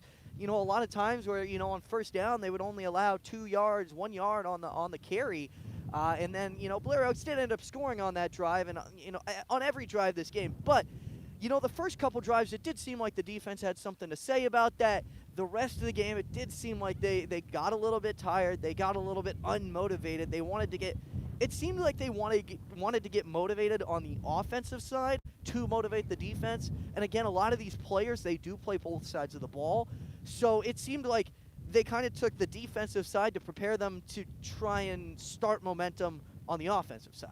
Yeah, you know what I mean? I agree with you there. And I like how you mentioned both sides of the ball. I mean, you saw kind of late in that game, guys just starting to get tired. And we talked about it a little bit earlier in the half where Blair Oaks, they don't have that. They don't have guys playing on both sides of the ball. So it gives everybody time to rest on the sideline, when their unit is not on the field. But there are so many guys on Hallsville where they're out there for basically the entire game, and that is a disadvantage. That is a disadvantage. We're going against a team that can keep their players more well-rested. So I think that's another interesting way to kind of look at the outcome tonight. But, obviously Coach Conyers and in Hallsville, they're not going to make any excuses about that. They expect their players to stay locked in no matter how long they're out on the field. And, I think a lot of this team was locked in for a large portion of that game. But, I mean, they just got overmatched. They just got outpowered. And, credit to Blair Oaks. It's just a very, very good football team. It's one of the best in Missouri for a reason. Yeah. Well, any last thoughts here real quick? Well, you know what? I don't have a whole lot. I don't think that we already said. I mean, I'm impressed with what the offense was able to do considering the circumstances. Shutout's never good, but considering they're going up against such a good defense, I think there were positives to be taken away. Overall, I mean, I guess my final takeaway is, wow, Blair Oaks is good. That is that is a good football team, and they have made noise late in the season. They've got state championships to their name in recent memory, and that's going to be a team that's going to be fighting for another state championship here very soon. That is just you can only do. I mean, if you're Hallsville, you can only do so much. That is a very, very good football team. Yes, it is. All right, well, that's going to do it for our side of things, but we do have an exclusive interview with head coach Justin Conyers coming up in just a couple minutes. We'll be back with him live here on the Show Me Sports Network after this.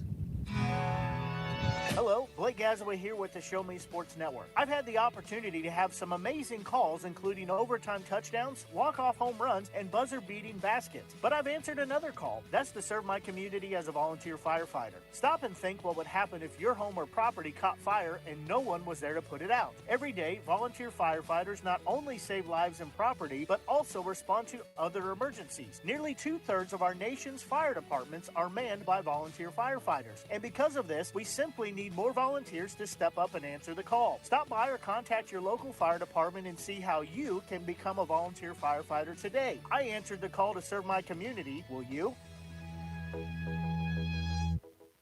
In today's world, injury prevention is at the top of everyone's list. However, heat-related occurrences get routinely overlooked. Zealous WBGT puts that front and center. By using cutting-edge formulas and technology, Zealous WBGT streamlines and simplifies obtaining and documenting wet bulb globe temperature readings. With a simple touch of a button, you can check WBGT anywhere in the world, receiving alerts when the WBGT goes over the threshold you select. Join the stress-free way to protect student-athletes, employees, and overall operations from extreme heat by downloading the free Zealous WBGT app today. Save time, save money, save lives with Zealous WBGT.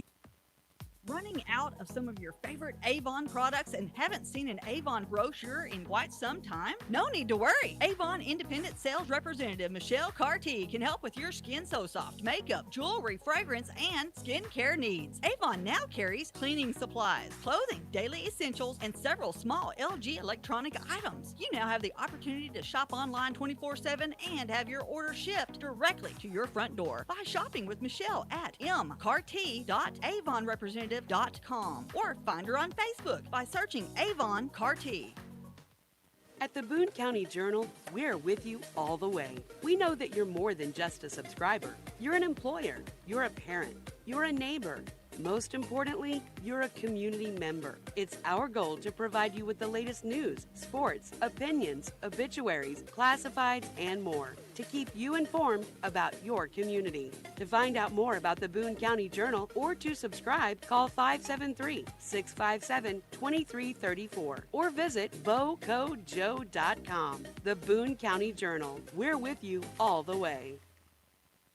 Buffs RV is your locally owned and operated RV dealership in Festus, Missouri. We've been in business since 1972, with several of our employees having over 30 years experience each in the industry. We strive to put customer satisfaction first and foremost. Buffs RV has a well-stocked parts inventory with our main focus on our service department. Call us at 636-937-9183 or stop by and see us at 2085 US 67 in Festus. Whether you need advice, parts, or service, and everything in between, Buffs RV, where your adventure awaits.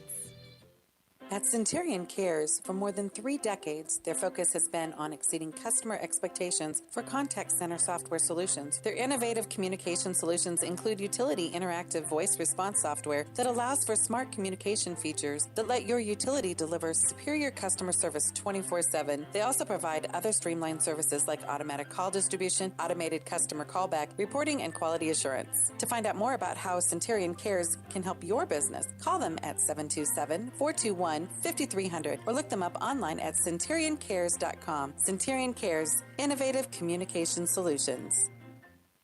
There's no better way to celebrate a special event or show someone just how important they are to you than gifting them something handcrafted from Country with a Heart. Handmade in mid-Missouri, Country with a Heart specializes in hand-built woodworking projects for every occasion. Their design collection includes children's furniture, doll furniture, household items, holiday decor, outdoor decorations, custom projects, and everything in between. To view their full inventory of projects, visit countrywithaheart.com and find them on Facebook by joining the Country with a Heart group page. The following public service announcement is brought to you by the Eddie Gaedel Society, Jefferson City Chapter 10, doing little things to make a big difference.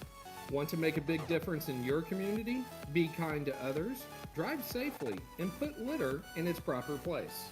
Join us in celebrating Eddie Gaedel's historic Major League appearance as a member of the St. Louis Browns by doing something nice for someone today. Take a walk, Eddie. Since 2018, Han Custom Laser Engraving LLC has been specializing in all things custom, using large format, high-powered lasers with some of the most advanced technologies on the market. Anything can become a canvas. The state-of-the-art system makes quick work of custom engraving on cups, glass, tile, wood, acrylic, metal, headstones with endless possibilities. They also offer custom one-of-a-kind signs that are sure to make your design stand out. Find them on Facebook at Han Custom Laser Engraving or call 573-489-8732 to find out more. Han Custom Laser Engraving LLC, a veteran-owned business.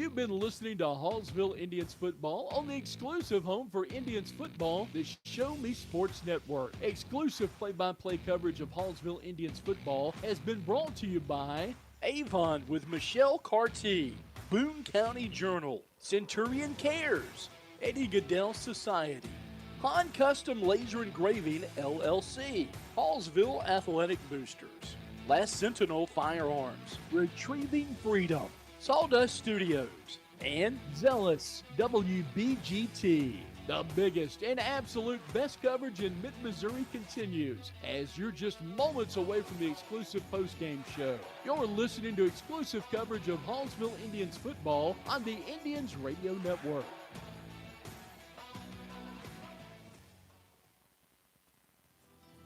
At Hallsville School District, our educators do more than just teach. Lives are being shaped for the future before they even enter a classroom. For students to succeed, it takes an entire district-wide team. Join Hallsville School District's team today, now offering competitive salaries and benefits for all positions. Visit hallsville.org and click on the employment link under Our District tab.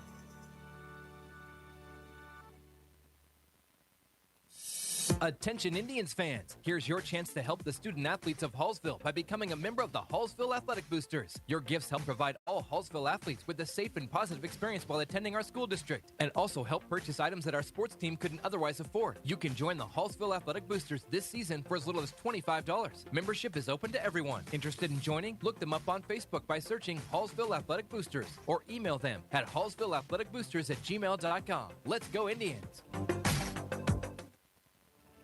Last Sentinel Firearms is your federally licensed and registered Type 7 FFL manufacturer dealer in Missouri, providing quality products to all types of sports enthusiasts, law enforcement, and individuals across the nation. Orders are currently being fulfilled, offering custom-built pistols and rifles from the AR platform made right here in Missouri. Visit their website at lastsentinelfirearms.com or call them at 417-684-7202 to find out what they've got for you. Last Sentinel Firearms, you are your last line of defense.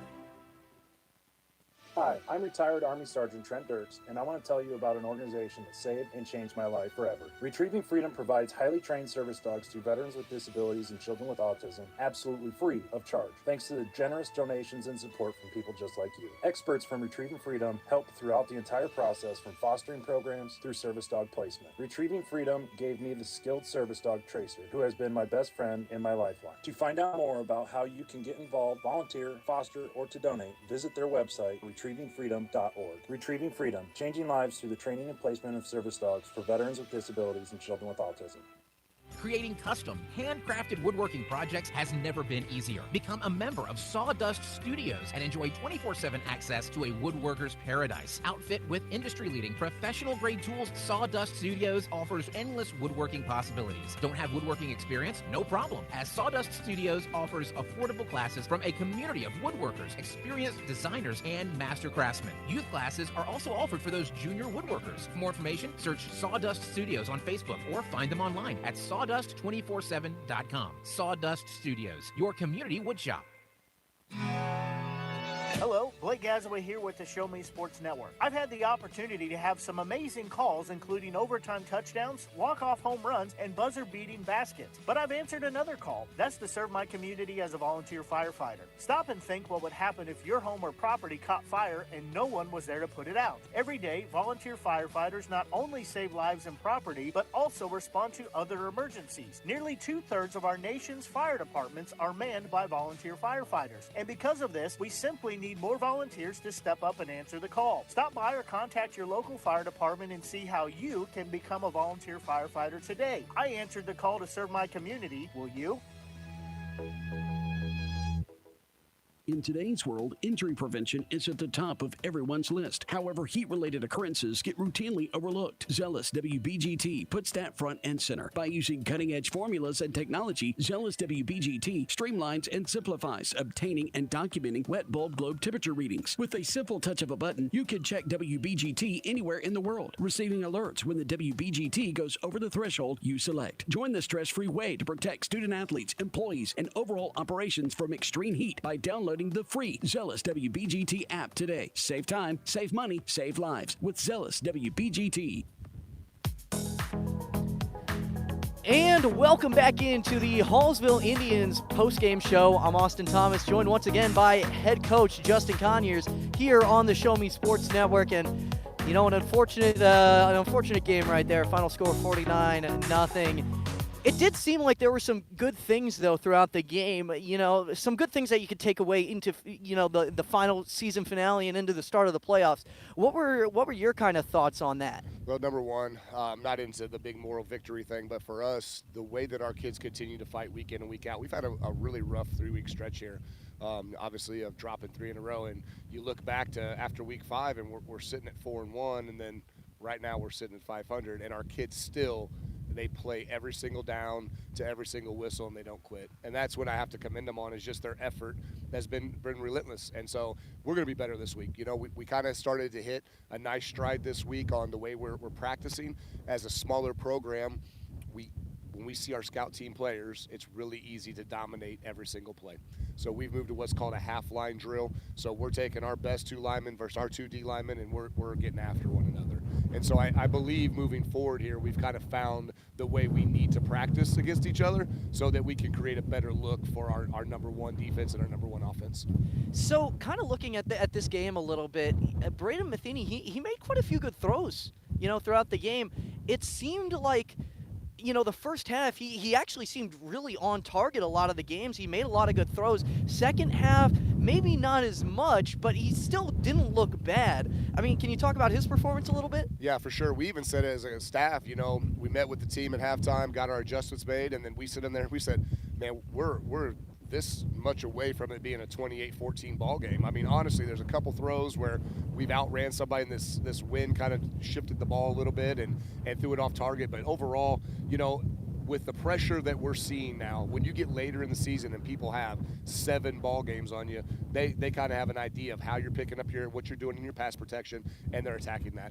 And so that's the thing, is we can't really deliver the ball downfield like we did earlier in the season because we have much less time to be able to do that. So I do think that Braden did a good job of sitting in the pocket, delivering the ball tonight, and building some better confidence. He has really been hard on himself the last 2 weeks, and I tell him all the time, it is not a one-man show. We're a team, and we have to be better up front. We have to be better in everything that we're doing in preparation to make sure we're protecting him. Yeah, and you talk about protection right there. There was a lot of times where it seemed like Blair Oaks was bringing on blitzes and whatnot, and it seemed like the guys did a pretty good job at stuffing that up, giving him some time in the pocket. Talk about the improvement on the O-line. 100%. You know, I was really proud of it. You know, we had some errors, don't get me wrong, when the protection broke down, but overall we're getting better, and that is obviously Mike Morris, my offensive line coach, being back down on the field. He came out of the box for the first time because, you know, his health and him, you know, battling cancer this year has just not allowed him to have the energy to be able to really to be down there with us. And what a difference that made, having him down there, being able to pull the guys over, show them the film like we talked about in our pregame of having the opportunity to see the replay. That's such a benefit for us, and those guys really being able to be like, okay, this is the adjustment I need to make, and going out and doing it. And so moving forward, that's going to be a huge asset for us, is having him back down on the field. No, I know the game didn't end up going out as you liked, but you did get to play at home, and for the first time this season, kind of explain to me what that feeling was like. Man, sitting up here is the best view in the house, besides this wind we're dealing with right now. But I tell you, this field is absolutely beautiful, and to watch where it all started, you know, and in the summer months, and to see what it's come to, and to finally be able to walk out onto your home field in front of your home fans, it's a huge feeling. And I even heard so much positivity after losing 49-0. You know, you don't normally hear that from crowds. You normally get some boos and some, you know, some disgruntledness. But I heard, hey, good job, boys. I think people were just so happy to be back at home in Hallsville. And so for us, obviously moving forward, this is huge, you know, and not even just for this season, but what this is going to bring in the future for us, you know, and able to host not only football but track events, and having this stadium setup that we have right now in this facility is absolutely amazing. All right, well, any final thoughts here real quick before we wrap this up? No thing I told our guys is, you know, it starts with me at the end of the day, and we have to be better, you know, and it started, like I said, I will be better this week. I'll have a better game plan for us, and all I ask is for them to give me everything they have. So H-Town fans, man, we're trying our hardest to get back on track here and get a win here in week 9. It's important for our program. This is a big football game. This next one is the biggest one of the season. I truly feel that way, to gain some momentum going into district play, because we all know we're probably going to travel about 8 miles to the northeast over here and we're going to probably face Centralia again in Week 10. So we need this win. Our program needs it. We need everybody back next week.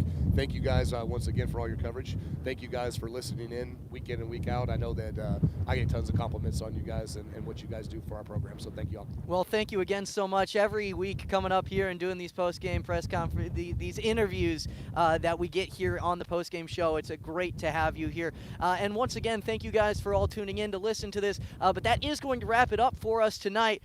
Final score of the game, Blair Oaks 49, Hallsville 0. We'll be back here once again next week. Next Friday, starting at 7 o'clock, is the season finale, the regular season finale, comes up for the Hallsville Indians here on the Show Me Sports Network. Have a fantastic rest of your night, and we'll talk to you next week.